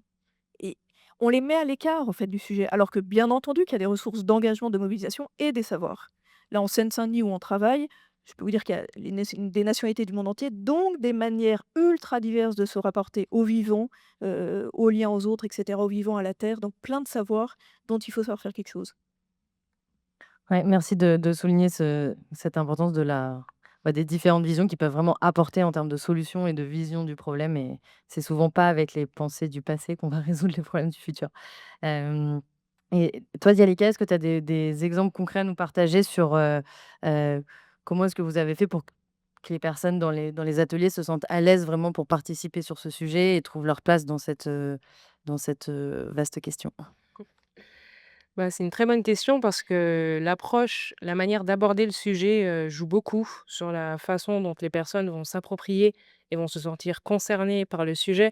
Donc, la première chose que je pourrais avancer, c'est déjà de pas arriver, comme disait tout à l'heure quelqu'un dans l'assemblée avec ses gros sabots, en voulant imposer une manière de voir les choses, aux personnes avec un format très descendant et très sachant. Donc, l'une des clés est de proposer des formats assez collaboratifs et assez participatifs, où chacun a son mot à dire, chacun a sa place, chacun a son vécu et justement de par son vécu, chacun, de par le fait d'être, intégré à la société ou tout simplement d'exister sur cette planète, est concerné par le sujet. Donc, oui, pour résumer, je dirais, d'avoir une approche collaborative, une approche, co-constructive qui permet à tout le monde, de participer finalement à la construction de la réponse et également de pas être dans une posture, d'accablement. C'est vrai qu'on a eu parfois, des retours d'expérience qui laissent les personnes un petit peu, accablé, un peu, avec une conclusion un peu défaitiste où, bah, qu'est-ce que je peux faire moi, petit être humain, face à tout ça? Donc, c'est bien de pouvoir donner aux personnes, bah, des leviers à titre individuel, bah, pour renforcer finalement le pouvoir d'agir, sur ces sujets. Est-ce que tu as des exemples de je sais pas, de prise de conscience ou d'idées qui sont ressorties des ateliers que vous avez fait? Alors là, je ne Enfin un saurais peu, plus te dire. si jamais ça devient plus tard. Hem et chez Arès, Guillaume, vous avez mixé les salariés permanents et les personnes en insertion, dans les ateliers. Ça paraît évident une fois qu'on le dit comme ça, mais justement ça tend à casser une possible posture descendante et cetera. Qu'est-ce que ça a permis de faire, dans l'entreprise de créer ça? En tout cas, l'ambition, effectivement, le souhait, c'est vraiment d'arriver à casser ça et à mixer les publics, que ce soit, nos équipes de permanents, nos équipes, de salariés qu'on accompagne, voire même, nos clients, nos partenaires, les financeurs, pour créer la rencontre. Moi, je crois pas, c'est je vais redire ce qu'ont dit Dialika et Maëlys. Heu, je crois pas trop au sujet qui nous est apporté par les médias, fin du monde, fin du mois, qui, concerne les uns ou les autres. Je pense qu'on est tous concernés par le sujet, quel d'où qu'on vienne, et dans notre mission, encore une fois, on a ce sujet de, redonner sa place à chacun dans les échanges socio-économiques. Donc c'est indispensable, qu'on se serve du sujet de l'écologie et de la planète pour, permettre à chacun et en particulier à nos publics, en situation de vulnérabilité, de participer au débat et d'apporter leur pierre à l'édifice parce qu'ils ont autant d'idées que ce que moi je peux avoir. L'image que moi j'en ai retenue, c'est justement, quand j'ai fait la convention des entreprises pour le climat, vous vous retrouvez qu'avec des dirigeants qui se ressemblent, beaucoup tous, et moi j'ai été frappé en fait par les témoignages de leur engagement qui étaient, en fait ceux qui venaient là, venaient essentiellement parce que, ils flippaient sur, leur enfant qui était éco-anxieux, ils ne savaient pas comment faire ou leurs jeunes salariés à qui ils devaient donner des réponses sur, l'engagement de leur entreprise dans cette transition et on sentait qu'ils avaient peu ou pas de réponses, mais leur engagement était sincère. Quand on a fait venir Heidi et qu'on a eu une réunion avec, 400 et quelques personnes, aussi bien des permanents que des salariés en parcours chez Arès, moi j'étais, bluffé par, les questions et en fait je m'y attendais pas, de questions qui venaient de nos salariés sur leur vécu, en Guadeloupe, leur vécu en Tanzanie du sujet de la transition et en fait, je trouvais ça, passionnant de les écouter, sur ce vécu et je pense, alors j'ai pas d'idée en tête de ce qui peuvent être des solutions qui émergent de ces débats, heu mêlant toutes les catégories et nos partenaires, nos salariés, quels qu'ils soient. Mais je pense que ça peut être un terreau très riche de, créer ce débat et nous, acteurs social, je je tu dis pourquoi on l'a fait. J'ai envie de te dire, c'est pourquoi on va le faire, parce que j'ai le sentiment et ça fait, longtemps que moi je suis chez Arès, qu'on a un peu construit le social à chaque fois en mettant, 2 mondes qui n on pense beaucoup de choses pour le compte de nos salariés en parcours et on pense des choses pour nos salariés permanents. J'ai envie de croire, et on va faire en sorte que sur le sujet du climat, on va penser ensemble les choses et pour le coup, c'est un sujet sur lequel on est peu mature encore chez Arès et donc bah, tant qu'à faire, autant prendre le sujet, en l'anglant différemment et en faisant en sorte que, ce soit une manière de faire ensemble avec nos partenaires, moi j'invite les acteurs de la Massif, du Crédit Mutuel, du Crédit Coopératif, de l'ADEME à venir faire avec nous des ateliers pour créer un point de rencontre entre, nos équipes, vous et créer cet endroit où on apprend à mieux se connaître. Merci et puis peut-être en 1 minute pour conclure cette partie, qu'est-ce que vous auriez envie de dire à toutes les personnes qui sont ici, heu, de ce qu'il reste à faire ensemble et surtout de pourquoi, rejoindre ce collectif qui se monte? Oh, très simplement, connectons-nous. C'est-à-dire qu'on sent, je sais plus quel économiste qui a fait toute une étude hyper empirique sur, plein de formes de mobilisation à travers le monde, nord, sud et cetera. Il parle d'une explosion d'activisme. En fait, on sent cet activisme. Par contre, il faut qu'on se connecte pour qu'on soit plus puissants ensemble. On développe des ressources, ATD Carbone développe des ressources. La FAS et donc tout ce gros réseau des acteurs de la solidarité se mobilise aussi via la chaire que j'occupe, que j'anime. Voilà, on voit tous ces il y a Banlieue Climat, il y en a d'autres et c'est hyper important de faire ensemble et du reste merci pour cette espèce d'ouverture et d'appel voilà, qui résonne avec ces ambitions partagées. Pour ma part, ce que je trouve bien, c'est que, bah, nous avons commencé à bouger les lignes, donc ça, c'est déjà, très positif et je suis très optimiste pour la suite et je rejoins Maïli, c'est que, pour moi, l'enjeu, l'essentiel, ce serait de commencer à travailler ensemble, à se mobiliser collectivement, pour informer, sensibiliser, outiller les personnes qui ne se sentiraient pas concernées, qui se sentiraient un petit peu démunies, sans outils pour pouvoir agir. Et commencer à travailler, collectivement, à co-construire les solutions que nous porterons, finalement ensemble, demain. On espère. Je pense qu'on est tous, dans le même secteur, l'emploi, la formation, l'accompagnement de personnes, en situation de vulnérabilité. On le sait, on est des convaincus, des combattants d'un idéal social et je pense que pour le coup, sur un sujet comme ça, l'ampleur du défi nous dépasse. Heidi nous dit, faites sensibiliser 50 000 personnes. On est une goutte d'eau dans le système, mais par contre sur le sujet, il va falloir qu'on fasse ensemble. Donc merci à tous d'être là et aussi bien des acteurs comme Farinez-vous que Groupe SOS, que Each One et Groupe ID évidemment. Rejoignez-nous, franchement on a un énorme défi devant nous et pour moi le sujet c'est, Heu, là, on a posé une première brique qui est la sensibilisation. Notre enjeu à nous, il est de remettre à l'emploi, de refaire société quelque part. Heu, Allons-y tous ensemble. Enfin, je veux dire, ne nous clivons pas sur le sujet, mais faisons ensemble et on a de quoi faire. On va poser d'autres briques ensemble et merci à Make Sense de nous réunir. Et du coup, je me joins à la conclusion pour, dire que, bah, chez Make Sense, c'est un projet qui est assez cœur dans ce qu'on a envie de faire.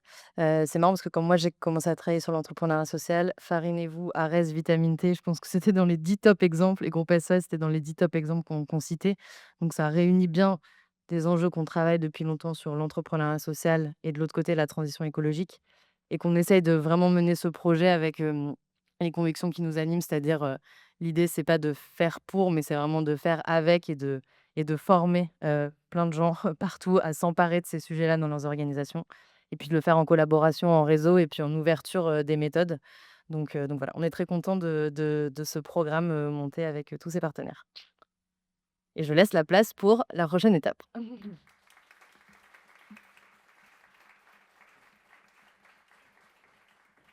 Merci beaucoup à tous les 4 pour, ce temps très inspirant. Est-ce que ça va toujours dans l'assemblée? On sait, voilà, ça fait 1 heure que vous êtes assis et assises, donc on va vous proposer un petit temps pour aller tranquillement vers la prochaine étape où on va vous partager enfin les résultats de tout ce travail mené pendant 1 an avec les acteurs qui se sont présentés juste avant. Et donc pour ça, on va vous proposer de tester une petite activité qu'on propose justement dans les ateliers. qu'on a testé, ensemble cette année. Et donc avec Alexine ici, on va vous distribuer des petits jeux. Vous allez pouvoir vous mettre par 6, et vous allez avoir, je vais poser ça pour vous montrer. Par 6, donc il faudra un petit peu vous retourner avec les voisins. Donc c'est un petit jeu de cartes qu'on distribue, aux, 1/4 de l'atelier à peu près, en général, et on propose au groupe, de se mettre ensemble et de discuter, mais en fait, qu'est-ce que ça veut dire être écolo? Agir pour la transition écologique, et venir voir un peu différents profils de personnes qui agissent en faveur de la transition écologique de plein de manières différentes. Donc on a sélectionné 6 profils, réels ou à peu près ou un peu types qui pourraient, les inspirer de plein de manières différentes, de voir qu'il y a plein de manières d'agir aussi sur, cette transition écologique. Et donc vous avez une petite consigne après en deuxième carte. Une personne peut la lire pour le groupe, et ensuite vous avez 6 cartes, donc 6 profils à découvrir. Ce que je vous propose, si ça vous va, c'est que chacun en lise un, du coup. Si vous n'êtes pas à l'aise pour les lire, vous pouvez évidemment dénoncer quelqu'un qui se chargera de lire les profils pour tout le monde.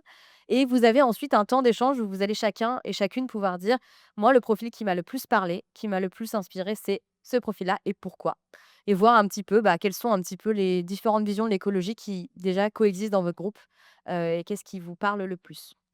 Dernière étape de cet exercice qu'on fait avec les groupes ensuite, c'est que chacun peut, ensemble, dans le groupe, dessiner un peu son portrait de l'écolo de rêve, du coup, en s'inspirant des profils qu'ils auront découverts ou en s'inspirant de personnes qu'ils connaissent dans leur réalité, dans leur vie, dans leur quotidien, et de pouvoir un petit peu aussi, apporter de la diversité dans ce qu'on appelle, les personnes qui agissent en faveur de l'écologie. Est-ce que ça vous va sur la consigne? On va se donner un peu moins de 10 minutes. Vous allez avoir, voilà, on passera un petit peu dans les rangs pour voir si ça va. On se donne 8 minutes environ, et vous pouvez déjà commencer à constituer vos groupes de 6, des grappes comme ça autour de vous. Allez-y, on passe vous distribuer les cartes. Je vais reprendre doucement votre attention. Est-ce qu'il y a des groupes qui veulent, nous raconter un petit peu, nous partager les profils qui sont ressortis? S'il y en a qui ont réussi à aller jusqu'à l'écolo idéal selon le groupe, n'hésitez pas à nous le présenter ou à nous la présenter. Je fais une rotation, je regarde par ici. Ou peut-être un profil qui a été, plébiscité par l'ensemble du groupe de manière écrasante? Ou est-ce que c'était très divers? C'était très divers?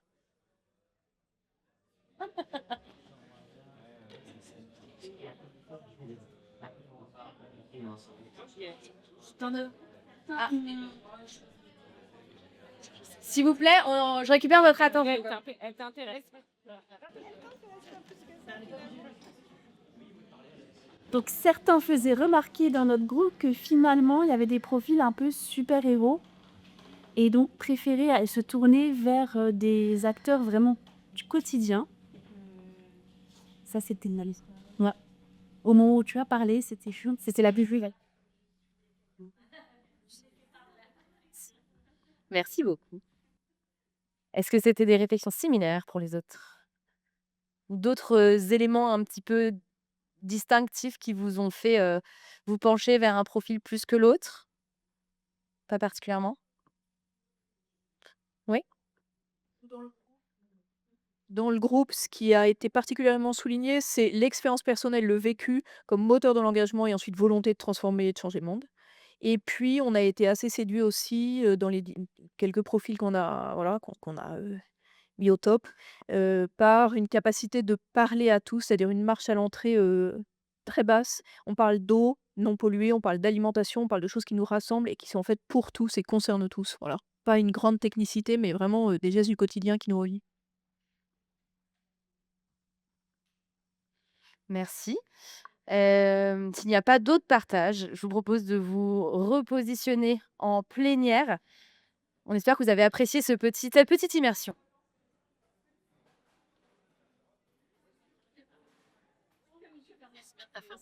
D'aération. Je l'ai. Tu veux, je le dis.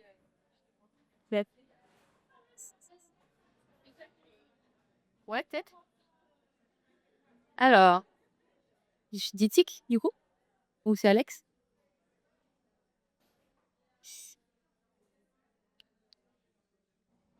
Alors, je vais essayer d'être, assez rapide sur cette partie. Hem, on vous a donné en plus, les livrets qui détaillent un petit peu, notre méthode d'enquête, et évidemment, si vous êtes intéressés pour, approfondir les résultats, on sera très heureux de partager avec vous au cocktail. Mais donc rapidement, tic, ce qu'on a réalisé, pour, d'abord essayer un peu de positionner, notre intention et notre, parcours pédagogique, c'est, une méthode très empirique où on est allé, expérimenter nous-mêmes, différents types de formats et voir, qu'est-ce qui nous semblait, plus ou moins adapté et fonctionner pour, l'intention qu'on avait. Donc les intentions que je vous ai présentées tout à l'heure sur, en termes de transformation et d'impact. Et donc nous, ce qu'on s'est dit, c'est que, les critères sur lesquels on a vraiment le plus regardé, c'était de dire: «Est-ce qu'il y a une accessibilité du format?» pour, toute personne, à tout niveau, d'études, à tout niveau, de situation sociale, de disponibilité, enfin voilà. À quel point, c'est possible aussi de l'organiser facilement ce format, et à quel point le format est, tourné vers l'action, concret, utile pour les personnes, et fait le lien avec, bah, leurs problématiques, voilà, leurs priorités. Et donc, du coup, ça nous a permis de se positionner, pour avoir une intention. Donc je peux vous donner quelques exemples, hein, de formats, peut-être que vous en connaissez certains. Mais donc par exemple, la fresque du climat qui, reste sur des enjeux quand même pas mal de cause à effet, assez théoriques, alors qu'il y a une grande utilité. Encore une fois, le but, c'est pas du tout de dire que, il faut arrêter de faire des fresques, c'est plus de dire comment est-ce que, il y a des limites aux outils existants et qu'il faut, combler, ces limites pour les publics, pour des besoins qui ne sont pas couverts actuellement. Donc une fresque du climat, voilà, où, bah, on part beaucoup d'assez loin, en fait, sur les conséquences, les causes et les conséquences du changement climatique et on est dans un discours assez scientifique. Et après les débriefings sont souvent aussi tournés un petit peu vers l'action individuelle et donc pour les personnes, c'est pas toujours, facile de s'en saisir.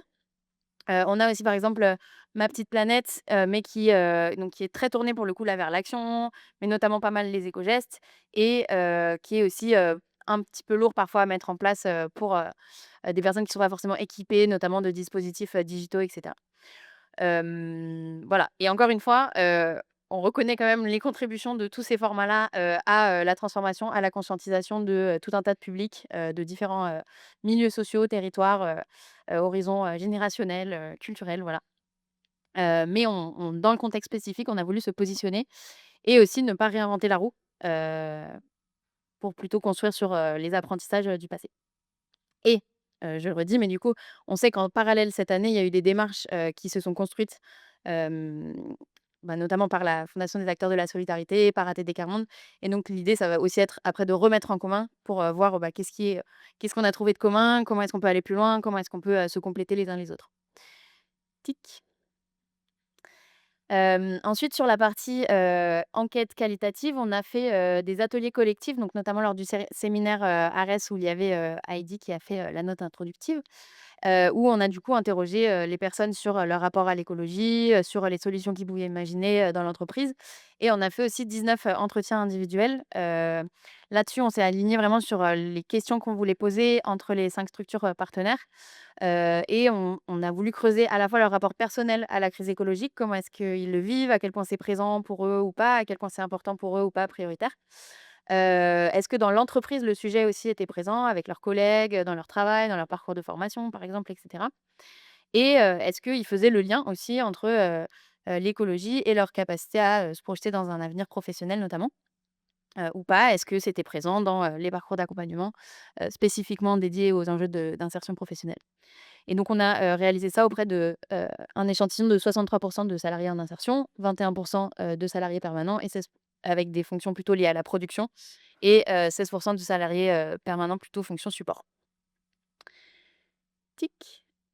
Et donc les défis à relever pour, mobiliser, donc c'est une extrême synthèse, hein, de tous ces entretiens et toute cette matière. On aurait beaucoup de verbatim, mais ça prendrait trop de temps. C'est que, ben, sans surprise, ça répond, mais au moins ça confirme aussi que ce que les personnes nous ont dit, c'est que c'est, perçu souvent quand même comme, présenté comme un sujet assez théorique et abstrait, un peu éloigné, du quotidien et des réalités sociales. Donc des personnes qui disent: «Bah, moi, je me sens impuissant parce que les grands de ce monde ne font pas grand-chose». Ils nous disent de réduire la voiture, mais eux, ils réduisent pas, avec aussi, potentiellement des frustrations, et des aspirations à, enfin des sentiments d'injustice assez forts. Le fait qu'il n'existe que peu d'espace, de discussion et de visibilisation des actions écologiques au sein des structures d'insertion. Donc c'est un sujet en fait dont on parle, pas trop entre collègues, à part, des voitures hybrides, mais en fait, on a d'autres chats à fouetter.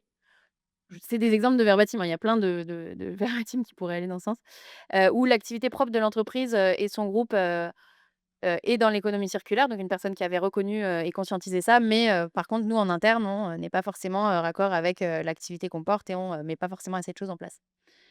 Et enfin, le fait que les liens entre les parcours professionnels et l'écologie étaient, effectivement peu creusés, peu valorisés. Notamment une personne, par exemple, qui travaillait sur du reconditionnement, de bornes, et de l'installation de bornes, électroniques, qui nous dit: «Non, moi je ne connais pas de secteur d'activité, dans l'écologie». Donc là, ça on voit quand même que c'est pas, assez, valorisé. Je ne savais pas qu'il y avait, des emplois, mais je vais me je vais me renseigner après l'entretien parce qu'en fait, ça me motive énormément. Donc ça, moi, je me souviens parce que j'ai conduit cet entretien et je me souviens à la fin, la personne était vraiment, en mode: «Ah ouais, mais vraiment, mais trop bien, quoi!» Et donc j'étais très contente moi aussi. Voilà, tic. Hem Et donc les leviers qu'on recommande, d'actionner pour faciliter le passage à l'action dans le contexte spécifique, des structures qu'on accompagne, c'est donc de valoriser déjà, visibiliser un maximum les engagements existants, heu, chez les personnes et au sein de la structure, en, montrant qu'il y a déjà des choses concrètes, accessibles et collectives qui sont faites. Hem, c'est de présenter aussi, bah, les opportunités d'avenir de la transition écologique. Ça, je pense qu'on le redira jamais assez, mais voilà. Maintenant qu'on l'a dit, il va falloir le faire. De faire l'écologie aussi un vecteur de fierté, de connexion et d'appartenance sur le lieu de travail, qui peut vraiment, bah, créer un ciment entre, les différents, salariés permanents et en insertion pour sortir, de la logique binaire dont on a parlé, aussi, tout à l'heure. Et parce que c'est un projet de société, en fait, et qu'on a besoin, comme l'a dit aussi Maëlys, des ressources de tout le monde et que tout le monde est pertinent, compétent et légitime pour participer. Tic. Hem Et donc ça, c'est un petit peu sur pour reprendre aussi les critères qu'on avait, mis en place, suite à la cartographie et là, les recommandations, plus, qualitatives qu'on a reçues de la part, des focus group et des entretiens. On s'est dit qu'on voulait vraiment essayer de garder un cap en termes d'accessibilité sur le format. D'accessibilité pour que les personnes, bah, ça leur soit utile, ça fasse écho à leurs priorités et que, ce soit aussi une pédagogie par rapport à l'existant, plus axé sur, notamment les émotions, la mise en action que, le fait d'acquérir des savoirs, théoriques.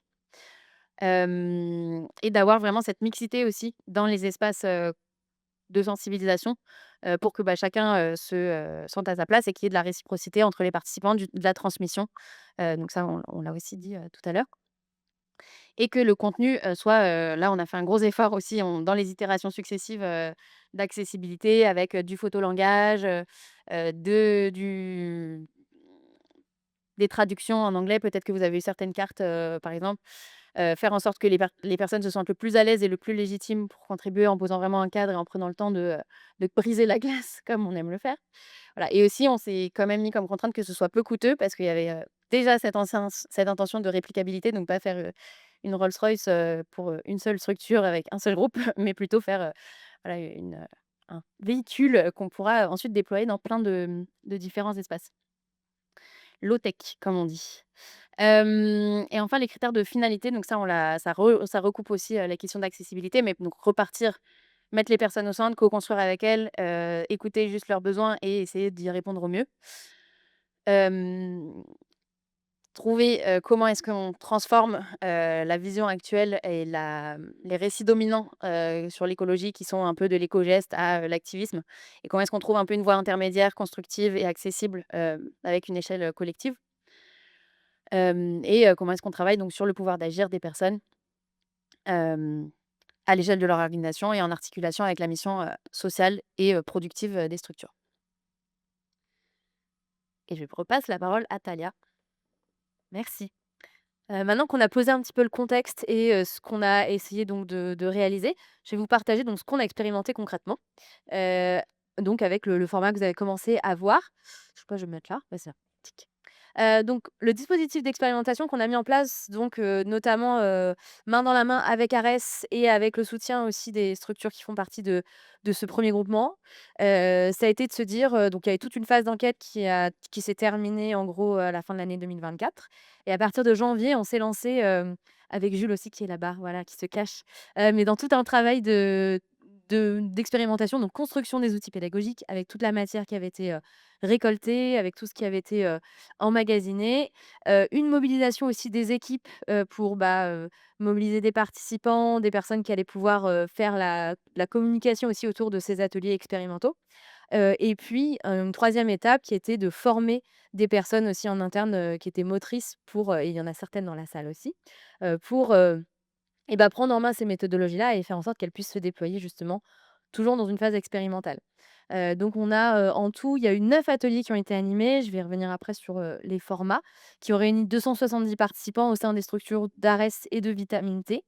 Tout ça grâce à la mobilisation de 17 facilitateurs, facilitatrices qui sont formés, dans ce cadre-là. Donc toutes ces briques qui sont essentielles et après on aura des témoignages. Je spoil un peu la suite, mais pour vous parler justement un petit peu de ces différents aspects qui sont tous essentiels, à la réussite de cet atelier. Tic. Quel atelier justement? Donc on a démarré, pour tout vous dire, avec un format, qu'on a d'abord expérimenté et comme le disait Irène, l'idée après ça avait été de continuer d'échanger avec les partenaires et d'itérer et de voir un peu ce qui se passait dans les ateliers et de voir comment on pouvait encore plus s'adapter à ce qu'on voyait.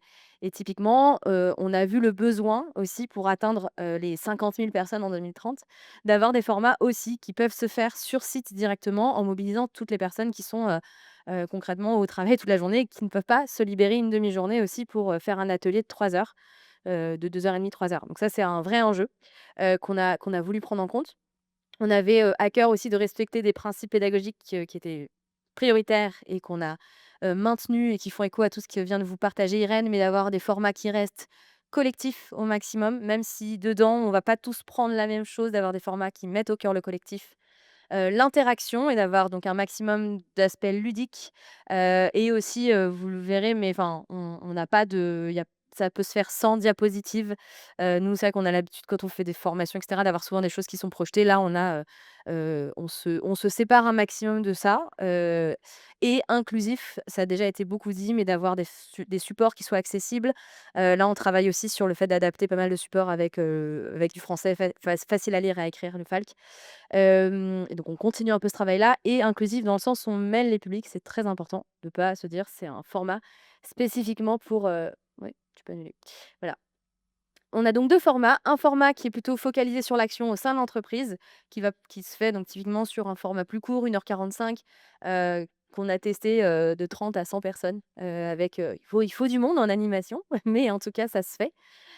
Et un atelier, donc dans lequel les objectifs, pardon, ça va être une compréhension des principaux enjeux de la transition écologique et un axe autour de quelles sont les pistes d'action qu'on pourrait mettre en place ensemble, sur ce lieu de travail, qui est le nôtre, qui est notre quotidien.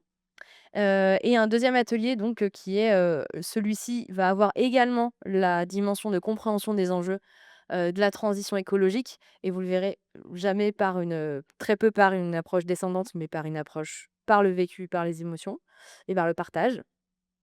Il y a un focus un peu plus fort sur le lien entre crise climatique, crise sociale, enfin, enjeux sociaux pour, reconnecter et recréer du lien justement entre le fait que la crise climatique n'est pas un sujet à part qui ne nous concerne pas et que ça vient justement aussi, c'est entremêlé avec les enjeux du quotidien, hein, les enjeux sociaux et économiques, et identifier aussi des actions possibles et des opportunités. Donc ça peut être au sein de la structure, mais c'est aussi d'élargir la réflexion à comment est-ce que moi, peut-être, j'ai envie de m'engager. Justement, de n'exclure personne de la possibilité de s'engager à l'échelle, individuelle ou collective, et de pouvoir, amorcer, aussi un engagement qui peut aller jusqu'à aussi, j'ai envie de m'inscrire aussi dans un métier pour la transition écologique, qui est aussi une forme d'engagement. Tic. Petit zoom pour un aperçu, donc sur le format 3 heures, c'est en gros, vous avez un petit temps d'introduction. On va, se plonger dans comment est-ce que la crise climatique, elle m'impacte et elle nous impacte. On repasse un petit peu rapidement par, une vidéo et des échanges en groupe sur, les causes et conséquences des crises climatiques et ensuite on crée des petits groupes de discussion pour partager justement sur, comment est-ce que, je vis, les risques climatiques dans ma vie? Est-ce que j'en ai connu? Comment est-ce que ça m'a impacté? Comment je vis les liens aussi, l'impact, de la crise climatique sur ma santé ou celle de mes proches? Ou encore comment est-ce que ça impacte mon porte-monnaie, ma vie économique concrètement? Le fait que le prix des denrées, de base, explose à cause, des intempéries, qui affectent les productions et cetera. Donc ouvrir des espaces de discussion en petits groupes là-dessus. Et puis aussi ouvrir un espace de discussion autour de, du coup, comment est-ce qu'on imagine qu'on pourrait agir et donc faire ce fameux petit exercice que vous avez fait sur, les profils, écolos. 2e temps, on va avoir un temps de débat plutôt pour aborder les questions de responsabilité, et d'opportunité de la transition écologique. Donc là, on passe par du quiz, donc un petit jeu de quiz où on se demande justement, heu, par exemple, combien de tonnes de CO2 par an émet une personne parmi les 50 les plus pauvres en France? Comprendre les liens de causalité entre, le pouvoir d'achat, enfin le pouvoir économique, et l'impact environnemental et petit à petit aussi aller, vers cette chose dont on parlait tout à l'heure de dire, différencier responsabilité et légitimité et nécessité d'agir de toutes et tous, et aussi entrevoir les opportunités de la transition écologique comme, les opportunités d'emploi qu'on mentionne.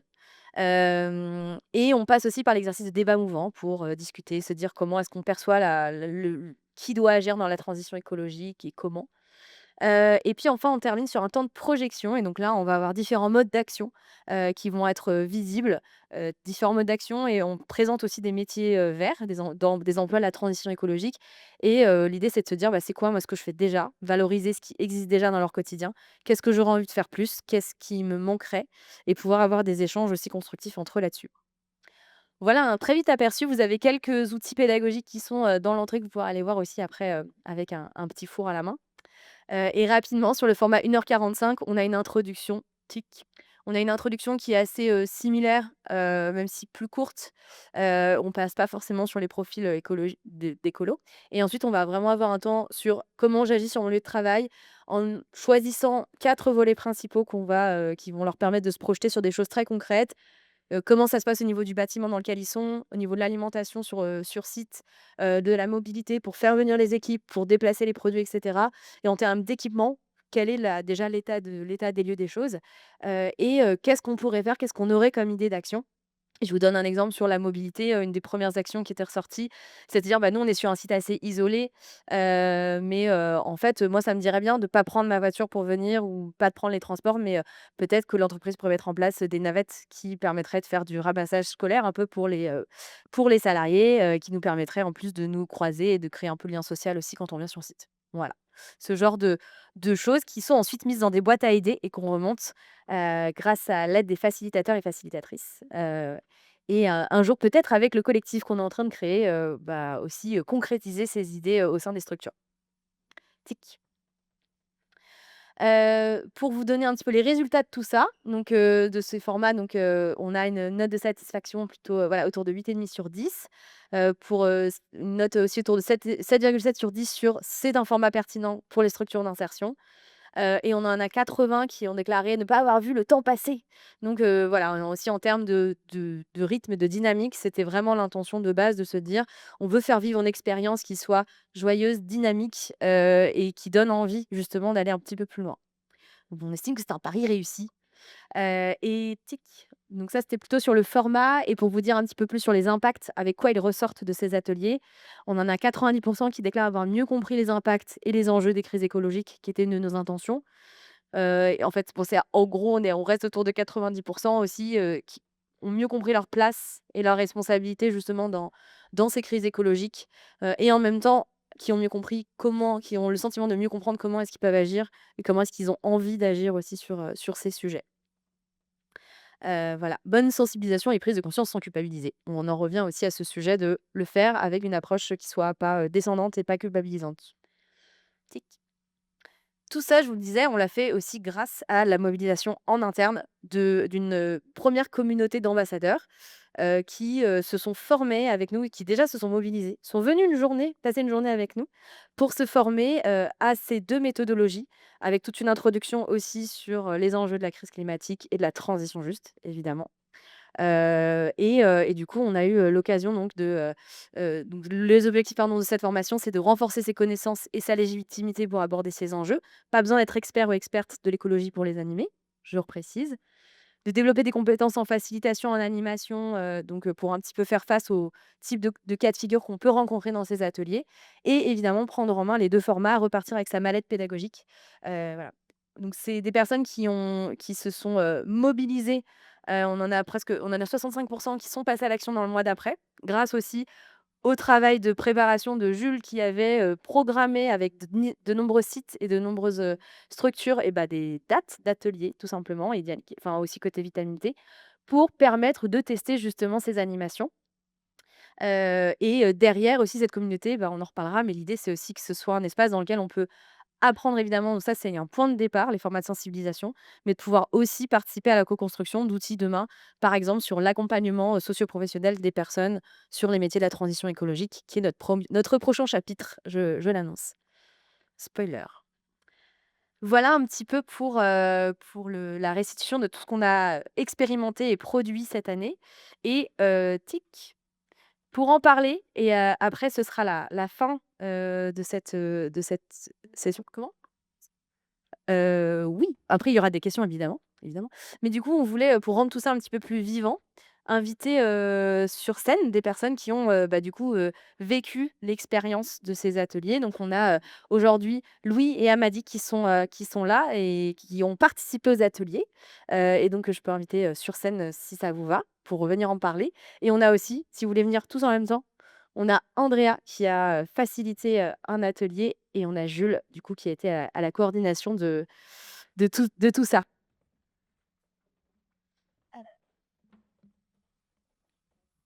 Et si ça vous va, on va commencer par l'expérience des personnes qui directement ont vécu de l'intérieur ce qui s'est passé. Alors attendez, je reprends mes questions.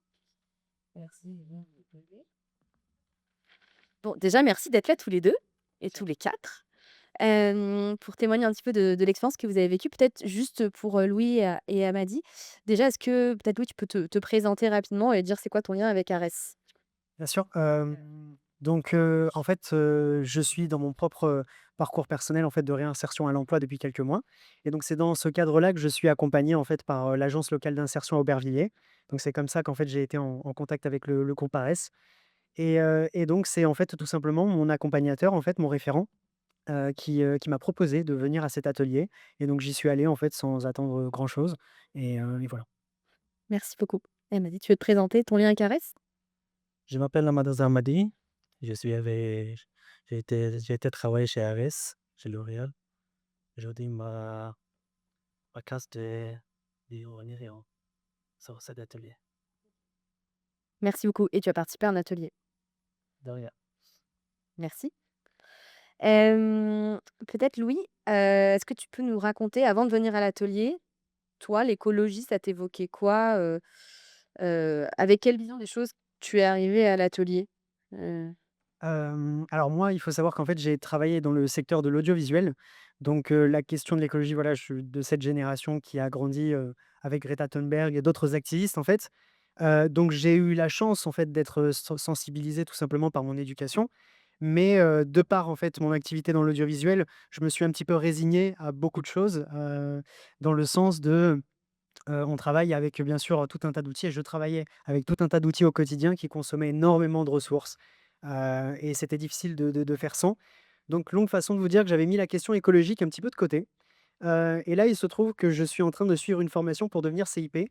Donc ça m'intéresse d'autant plus d'être, parmi vous, en fait, aujourd'hui, parce que voilà, c'est ce que j'en ai, beaucoup, comment dire? Ressorti en fait de l'atelier, c'est cette idée de quels peuvent être les métiers vers lesquels on peut rediriger en fait, un public en difficulté sur le plan professionnel et j'avais vraiment envie d'apporter un peu ma pierre à l'édifice, là-dessus et c'est vrai que l'atelier en question en fait, dont on parle depuis tout à l'heure, est une bonne porte d'entrée en fait pour sensibiliser non seulement à la question écologique, mais par rapport à la réinsertion en fait sur le marché du travail.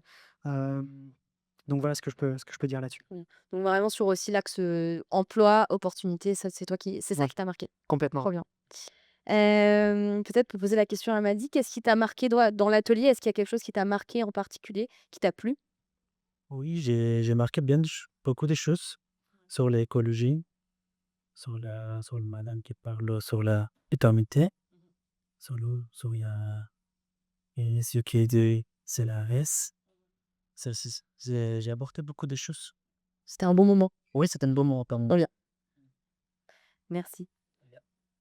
Est-ce que toi, il y avait, une partie en particulier ou quelque chose avec lequel tu es reparti? Est-ce que ça t'a permis de voir autrement aussi la question de l'écologie à l'issue de ça? C'est ce que la dimension métier, c'était nouveau pour toi? Ou est-ce qu'il y a d'autres aspects qui se sont Oui, pardon de sortis? peut-être rester sur la question métier, mais c'est pour ça que je suis assez content qu'on ait fait le petit exercice, en fait, juste avant avec les cartes. C'était, sans doute mon passage, favori, en fait, de cet atelier qui permettait de voir concrètement, en fait, tout simplement des rôles modèles auxquels on peut peut-être se rattacher, en fait, pour des gens qui, comme moi, actuellement, en fait, essayent de chercher un emploi. Et notamment, voilà, c'était le profil de Arnaud qui m'avait beaucoup parlé. Je ne sais pas si, ça a parlé aussi à d'autres, dans cette salle. Mais la question de la rénovation énergétique, en fait, des bâtiments, c'est vrai que c'est quelque chose d'assez concret, dans lequel, en fait, j'essaye de me projeter, moi, en tant que futur CIP. On peut peut-être, voilà, discuter, clairement, en fait, avec les demandeurs d'emploi pour tout simplement voir, en fait, s'ils sont intéressés par ce secteur-là. Voilà, il y a des pistes concrètes, vers lesquelles on peut les rediriger. C'est pour ça que le profil d'Arnaud m'avait beaucoup parlé. Et cet exercice du coup au sein de l'atelier, en particulier, voilà pour le côté encore une fois réinsertion, même si c'était pas tout ce qu'on a abordé dans l'atelier bien évidemment. Bien. Merci beaucoup à tous les 2. Tu veux ajouter quelque chose? Merci beaucoup. Vous pouvez rester avec nous, on vous laisse pas partir tout de suite. Je vais me tourner vers Andrea du coup maintenant du côté plutôt, ben, animation de ces ateliers. Hem, la question qu'on avait un petit peu déjà peut-être te présenter et puis voilà, la question c'était: pourquoi est-ce que toi tu as voulu t'impliquer dans cette démarche? Qu'est-ce qui t'a motivé? Alors, bonjour à toutes et à tous. Moi, je travaille pour le groupe ARES depuis 4 ans et demi. J'étais chargée d'accompagnement, chez Ateliers sans frontières qui, du coup, a participé aux ateliers de sensibilisation et maintenant je suis, chargée de relations entreprises. Moi, j'ai voulu, être, facilitatrice parce que du coup, depuis quelques années, avant même d'arriver chez ARES, j'ai commencé à m'intéresser, au sujet, de, la transition écologique, du dérèglement climatique et au-delà de me sentir concernée, j'avais envie d'agir. Donc quand je suis arrivée chez ARES, j'ai entendu parler d'ARES Green, qui du coup est, un quelque chose, au sein d'ARES qui, permet de sensibiliser les collaborateurs, collaboratrices. Mais j'avais bien conscience qu'on s'adressait qu'à une partie du groupe ARES et du coup, quand, Jules m'a parlé de cette idée de pouvoir, sensibiliser les salariés en insertion, j'ai tout de suite, voulu faire partie de ce projet. Bien, merci. Est-ce qu'il y a des choses que tu retires du coup de tout ça, toi, que ce soit dans ton parcours, dans ta vie perso? Enfin, qu'est-ce que tu en as retiré du coup de cette expérience d'accompagnement en plus aussi, par rapport à peut-être d'autres choses que tu fais? Alors je sais pas si j'en ai, vraiment retiré quelque chose, mais je trouve que l'atelier Jules m'avait, permis d'assister à différents, ateliers, de d'autres structures et j'avais une inquiétude sur la sensibilisation des salariés en insertion sur un sujet qui est quand même assez technique et je trouve que cet atelier, il est accessible et ludique et j'étais vraiment contente de pouvoir voir que dans ces temps, comme le disait Jules dans son témoignage dans le petit livret, que ça permet des temps d'échange, de pouvoir s'exprimer sur un sujet qui peut être aussi un peu anxiogène et pour des salariés en insertion, on se dit que parfois, bah, ils n'ont pas forcément connaissance de ces sujets, parce que pareil, quelqu'un disait que, c'était souvent, pour une élite et finalement, bah, il y a des salariés en insertion qui ont bien conscience des enjeux et puis d'autres qui en prennent conscience, mais de voir ces échanges-là, c'était vraiment très, très, intéressant et du coup, ça me permet de rester optimiste, pour la suite. Tu étais tout debout J'étais tout à tout l'heure, debout, Liliane, totalement, droite comme un i. super et tu vas animer d'autres ateliers alors? J'espère. Ah oui, Enfin, j'en suis sûre. très bien. qu'allez voir Andrea si vous avez besoin de conseils en animation. Merci beaucoup. Et donc Andrea est là grâce à enfin ici, et on a aussi, donc Amady et Louis qui sont là grâce à Jules. Jules, il a eu un rôle assez clé aussi dans tout ce dispositif, puisque Jules, il a coordonné un petit peu toute la mise en place et la mobilisation. Et donc, est-ce que tu veux bien te présenter et nous dire un petit peu, bah, comment ça s'est passé la mobilisation à la fois pour avoir des personnes qui participent, des personnes qui viennent faciliter? C'est quoi ton secret? On veut savoir. Attention, j'ai le secret. Et bah, du coup, moi, c'est Jules. Ça fait, 4 ans que, je suis, à Arès et du coup, effectivement, j'ai participé, à la coordination et à la mobilisation enfin, j'ai fait en sorte que, il y ait une mobilisation, chez Arès, pour essayer de déployer, bah, cet atelier de sensibilisation. Sur, le comment j'ai fait, je suis pas sûr de vous donner des trucs hyper révolutionnaires, mais je pense qu'il y a déjà un 1er niveau aussi, c'est que, dans ARS, il y avait quand même l'enjeu sur, la transition écologique, sur le sujet qui avait quand même été, qui a quand même pas mal infusé avec, bah, l'orientation, stratégique, aller vers la planète qu'on a définie. Il y avait aussi, le séminaire avec, Heidi Sevestre où, elle a fait une super intervention, il y avait quand même beaucoup de personnes, donc le sujet commençait un peu à infuser tout doucement et je pense qu'aussi il y avait, à Arès, un peu la culture de tester les choses, d'y aller. Il y avait un peu ce truc voilà, pas le droit à l'erreur, mais on teste des choses, on se lance et ça aussi, c'est quand même assez présent et donc je pense que ce 1er niveau-là, il est aussi, important enfin voilà, de le noter et et après moi, ce que j'ai fait, pour essayer de mobiliser du coup bah, les personnes, bah, comme en fait, Andrea, je pense, c'est le bon exemple. Je pense qu'il y a quand même beaucoup de personnes en tout cas chez Ares, qui étaient, heu, qui étaient vraiment emballées par le sujet, qui avaient vraiment, envie d'agir et en fait, là, avec le programme de sensibilisation, bah, du coup, ça donnait vraiment l'opportunité d'y aller. Il y avait vraiment ce truc de: «Oh bah, OK, là, c'est le moment où je peux agir, j'y vais, quoi». Donc il y avait vraiment des personnes un peu, qui sont là et qui sont prêtes à le faire, quoi. Heu, du coup, l'idée, c'était, de déployer les ateliers dans les établissements du groupe Fares et pour ça, je me suis adressé aux personnes qui sont un peu dans le management aussi intermédiaire, donc les responsables de l'accompagnement social et professionnel, aussi de la production et du coup, l'idée, c'était aussi de prendre beaucoup de temps avec ces personnes pour leur expliquer la démarche. Un peu leur dire, «Bah, voilà, on a construit ce format de telle manière, avec telle intention, on a fait un diagnostic, on a parlé avec des salariés en parcours» et cetera. Donc vraiment prendre le temps, de leur expliquer, heu, bah, en fait, le contenu pédagogique, tout simplement. Hem et après, je pense que dans ces discussions-là, il y avait aussi, le fait ouais, d'être à l'écoute aussi, quand je parlais avec les personnes pour organiser tous ces ateliers où parfois, en fait, ben, il y avait, plein de choses qui se passaient au niveau opérationnel, c'était juste pas le moment et de se dire: «Bon, bah, OK, ce sera pas pour cette fois, mais ce sera pour la prochaine». Donc voilà un peu les manières, sur lesquelles je me suis appuyé, quoi.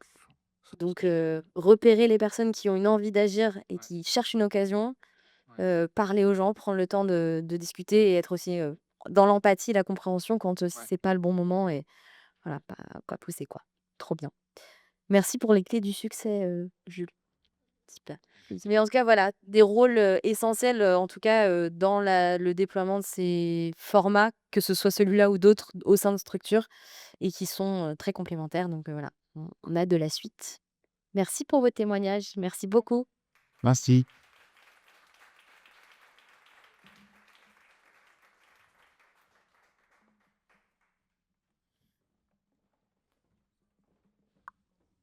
On a voulu, ouais, avoir un passage un peu concret sur quand même les modalités opérationnelles du déploiement parce que, voilà, passer de l'intention à l'action, le diable est dans les détails et surtout dans beaucoup de conversations avec des gens: «Mais si, tu vas voir, ça va être génial. Viens, viens!» ce qu'on est en train de faire avec vous aujourd'hui. Et normalement, j'étais peut-être pas censée le dire, c'était censé, se faire tout seul. Bref, toujours est-il qu'on a vraiment l'intention de partager et d'actionner et de déployer un maximum ces outils et d'améliorer aussi en continu ces outils, de les compléter. Donc là, nous, ce qu'on vous propose, je vous le dis dès maintenant et après on va vous donner évidemment, la parole et pour pouvoir échanger, mais qu'au moins vous sachiez qu'on vous laisse pas en plan. S'il y en a qui sont intéressés pour s'approprier, ce format et apprendre à l'animer, on organise 2 formations interstructures, gratuites évidemment, le 5 novembre et le 13 janvier et vous aurez juste après un petit QR code pour pouvoir réserver votre place. Attention, elles sont limitées. Et ensuite, donc comme on a identifié que cette sensibilisation permettait, de stimuler, l'envie et la motivation et les perspectives d'action, derrière, on sait que, bah, il faut, construire d'autres briques, et que ces briques, elles vont, devoir, s'opérationnaliser très concrètement dans la réalité des structures d'insertion sur leur métier. Avec donc du coup, ce qu'on se dit, d'une part, une brique qui nous semble prioritaire à construire et qu'on vous appelle à co-construire et à co-designer et à expérimenter avec nous, sur un parcours emploi avec, une mallette pédagogique. Talia m'avait dit de pas dire ça car on ne comprend rien apparemment, mais une mallette pédagogique où on va pouvoir parler, de métiers, de parcours, d'accès concret à des formations et à des emplois et essayer d'outiller un maximum les conseillers en insertion professionnelle à s'en saisir pour que ce soit, bah, actionnable dans leur métier, très concrètement et qu'ils puissent orienter des personnes vers ces sujets-là. Les fameuses personnes qui à la fin auront dit, «Eh moi ça m'intéresse ce métier», à la fin de la sensibilisation. Et deuxièmement, du coup, co-construire, ensuite une mallette, je l'ai redit, d'actions sur le lieu de travail. Donc tu l'as dit, par exemple, les idées, en fait, qui émergent en fin d'atelier par les personnes, donc que ce soit mettre en place une navette. Moi, dans les ateliers que j'avais animés, il y en a qui disaient: «Moi, j'aimerais avoir, des informations sur, comment réaliser des économies d'eau très concrètement sur le lieu de travail, de la signalétique, de la sensibilisation. J'aimerais qu'on ait des espaces de discussion sur, comment, s'alimenter sainement» et cetera. Hem ou comment se fournir en alimentation, durable et cetera. Toutes ces idées-là, les faire remonter et faire en sorte que notre communauté d'ambassadeurs s'en sente, dépositaire et puisse, derrière accompagner la mise en action sur les différents sites qui auront, remonté, donc voilà, il y a un peu de travail, c'est pour ça qu'on a besoin de vous. Je suis en train de chercher des ressources parmi vous, j'espère qu'elles sont là. Et on se donne rendez-vous en juin pour, j'espère que voilà, il y aura plus de grève d'ici là, mais pour une grosse fête, pour célébrer, la mobilisation, toutes les sensibilisations qui auront été déployées, les nouveaux outils qui auront été testés, les découvrir et puis se projeter ensuite, sur la suite, voilà et en parallèle, donc ça, c'est pour le collectif. Individuellement, chaque structure, nous, on est un peu vos cheerleaders, en fait, chez Make Sense, pour vous dire: «Mais si, vous pouvez le faire et regardez, Jules, il a réussi à faire comme ça, donc on peut te brancher avec Jules si tu veux, pour qu'il te donne des conseils» ou alors, «Nous, on va te dire, qui aller voir dans ta structure». Enfin bon, voilà. Nous, on est vraiment derrière vous aussi pour que vous gardiez la pêche et que, vous débloquiez, toutes les difficultés que vous pouvez rencontrer. Voilà. Est-ce que vous avez des questions, maintenant sur, tout ça? Est-ce que, La parole est à vous et après on va et ça peut être des questions pour nous, pour les personnes qui ont pris la parole, pour, la salle, voilà, c'est un temps de conversation libre et éclairée, je l'espère. J'avais une ressource, c'est d'aller voir du côté de la fresque de l'emploi durable. Voilà, ça peut peut-être aider. Et tu as déjà participé à ce format, toi, par exemple?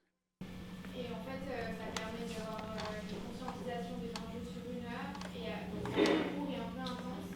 Mais après, pendant 2 heures, d'avoir un jeu de rôle avec des personnes qui ont la posture d'un coach, une personne qui est en recherche d'emploi, d'avoir des cartes avec différents métiers sur comment la transition écologique affecte ces métiers ou en quoi ces métiers sont engagés dans la transition écologique. Donc ça peut peut-être aider penser à Louis, je crois, voilà, qu'est-ce que ça fait. Et puis, Trop bien. Bah, on regardera ça effectivement de plus près dans le travail, collectif sur l'emploi. Oui, moi je veux bien rebondir parce que justement ça concerne le même, enfin, la fresque de l'emploi durable. Elle était vraiment très intéressante en effet, mais du coup, pour y avoir participé, enfin, c'est pas très accessible aux salariés en insertion, au public qu'on accompagne. Je trouvais qu'en termes de vulgarisation des termes et l'explication au niveau du français, c'était voilà, enfin, pour un très bon niveau de français. Mais ça reste très intéressant parce qu'effectivement, on a toute une offre de pays verts, verdissants, comme ils disent. qui est intéressante. Ça peut être reprendre ce format-là et essayer de l'adapter, effectivement, ouais. J'ai la même proposition. Nous, à l'ADEME, là, je trouve qu'il pourrait y avoir un échange pour que ce soit on a un guide qui s'appelle Être éco-citoyen au bureau. Quand vous dire que ça, voilà, c'est assez complet. Et peut-être que ce serait intéressant de voir si à partir de cette base-là, il n'y a pas une façon d'en faire un document plus accessible pour tout le monde, parce que justement, à certains endroits, on peut être aussi acteur. Ça parle de numérique, ça parle de éventuellement la cantine, mais il n'y en a pas nécessairement partout. Par contre, des ordinateurs, il y en a souvent. Ça parle aussi de mobilité, de toutes ces choses-là, et peut-être que ça peut faire quelque chose d'assez intéressant. Et on a une autre proposition, donc échanger là-dessus pour en faire peut-être une nouvelle base pour les travaux de co-construction que vous allez engager. En tout cas, moi, je trouverais ça vraiment super, parce que justement, ça nous apprendrait aussi comment on fait pour être, j'allais dire, plus inclusif et plus accessible. Donc ça, c'est intéressant. Et le deuxième point, c'est sur ces questions d'emploi, d'avoir une sorte de réflexion autour de la typologie des métiers, et de voir comme parmi la typologie des métiers, ceux qui pourraient être particulièrement concernants et ceux sur lesquels il y a peut-être une attente. Parfois, on se rend bien compte que sur des métiers liés à l'économie circulaire, au recyclage, etc., il y a une méconnaissance de ce que cela peut vouloir dire, et d'avoir peut-être une illustration avec des parcours de vie ou avec des petites vidéos qui permettent aussi à chacun de découvrir ce que c'est concrètement. Il y a eu des choses qui ont été faites, nous on a fait, mais on a aussi soutenu pas mal de choses qui ont été faites, notamment par les pépites vertes, peut-être que vous connaissez Claire Pétréau. Et je vous invite à aller voir aussi son... Comment tu dis? Son livre. Ouais, tu as son livre, mais tu as aussi tout son site autour de tout. Tous des pépites, hein, ça s'appelle tous les pépites. Tu as raison. Et ça, c'est assez intéressant parce que c'est un format assez interactif. Et l'autre point, c'est aussi une structure que vous connaissez bien chez License, mais qui s'appelle les collectifs. Et comment on peut faire pour devenir aussi un collectif et prendre la main en entreprise, où qu'elle soit, pour vraiment essayer d'infléchir. Et je trouve qu'ils ont notamment un passeport qui est assez intéressant. Et ça peut permettre d'avoir une base sur laquelle, après, vous pouvez gagner un peu de temps. Parce que le plus dur, d'après moi, c'est de vulgariser, c'est de faire en sorte que ce soit accessible à tous.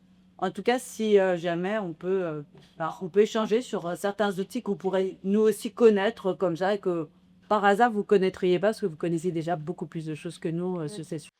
Effectivement, enfin, pour avoir suivi quand même le travail de veille, tous ces formats-là, ils ont des intentions intéressantes, mais après, en pratique, c'est sûr qu'il y a pas mal de travail encore d'adaptation. Donc, avec plaisir pour les tester, les crash tester, certainement, et ensuite voir comment est-ce on les reprend.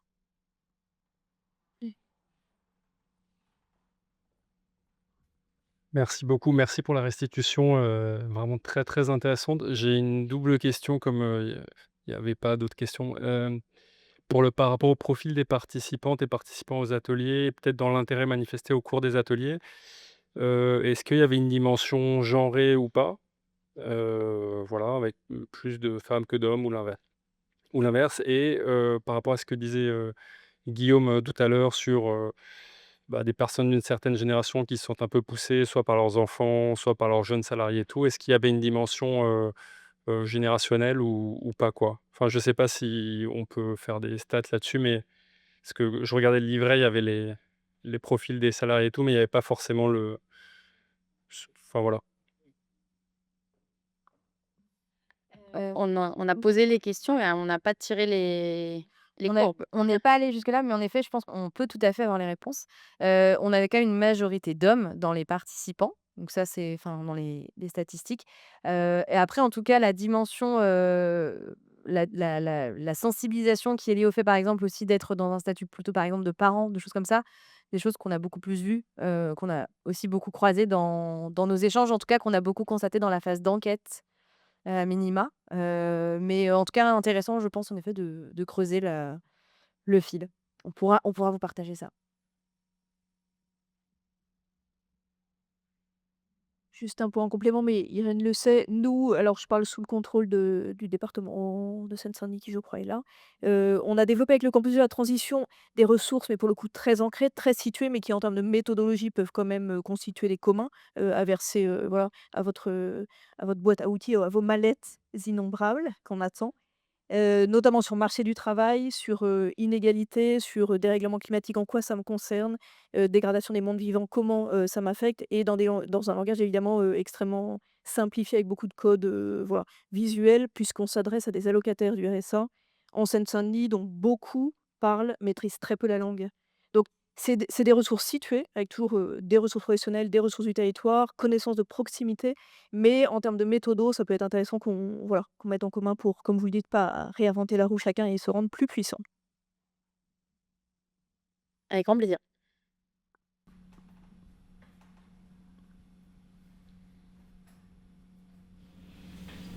Juste un lieu peut-être à recommander, c'est la Cité des métiers, qui est au sous-sol de Daniette, qui est une bibliothèque où il y a énormément de documentation sur à la fois les nouveaux métiers, les parcours, et même faire des tests sur place, il y a des conseillers pour enseigner les personnes qui ont des questions, avec différents pôles, aussi bien ceux qui montent leur entreprise que ceux qui se reconvertissent, ceux qui évoluent. Peut-être être un lieu aux ressources. Et je crois qu'ils ont aussi des espaces qui peuvent aussi d'animer les ateliers. Si ça vous va, ce qu'on peut faire, nous, c'est partager dans le mail récapitulatif aussi tout ce que vous avez dit là. Et petit à petit, en fait, c'est aussi ce qu'on fait, nous, d'essayer de, à la fois que ce soit en termes de bibliographie, de ressources pédagogiques, de recenser, mettre à disposition et faire les bibliothécaires quand nécessaire. Peut-être que là, je me dis que vous avez aussi envie d'échanger plus librement autour d'un verre et d'un petit truc salé qui donne encore plus soif. Et donc, nous, ce qu'on vous propose, c'est deux actions très concrètes. Euh, D'une part, si vous souhaitez explorer comment est-ce que ça peut se traduire dans votre structure, mais que vous n'avez pas forcément encore une idée précise, que vous avez des contraintes particulières, etc. L'envie de discuter peut-être d'alignement stratégique, voilà, de projets communs plus larges, on est là, amenez-moi pour en parler avec vous et voir comment est-ce que ces outils peuvent se déployer, comment est-ce que... Pardon? Ah, excuse-moi. Et deuxièmement, on a, très concrètement, aussi déjà les dates de formation qui sont fixées. On en a donné 2. Donc que vous soyez, opérationnel ou plutôt, à des postes stratégiques, n'hésitez pas à inviter, voilà, vos équipes à y participer. Peut-être à main levée, je fais un crash test moi-même. Combien de personnes seraient potentiellement intéressées pour poursuivre les échanges, voire participer à une, formation? Parfait, j'ai repéré mes ambassadeurs. Je reviendrai vers vous. Et alors je vous souhaite, enfin je vous remercie du coup pour votre attention et maintenant passons à l'action.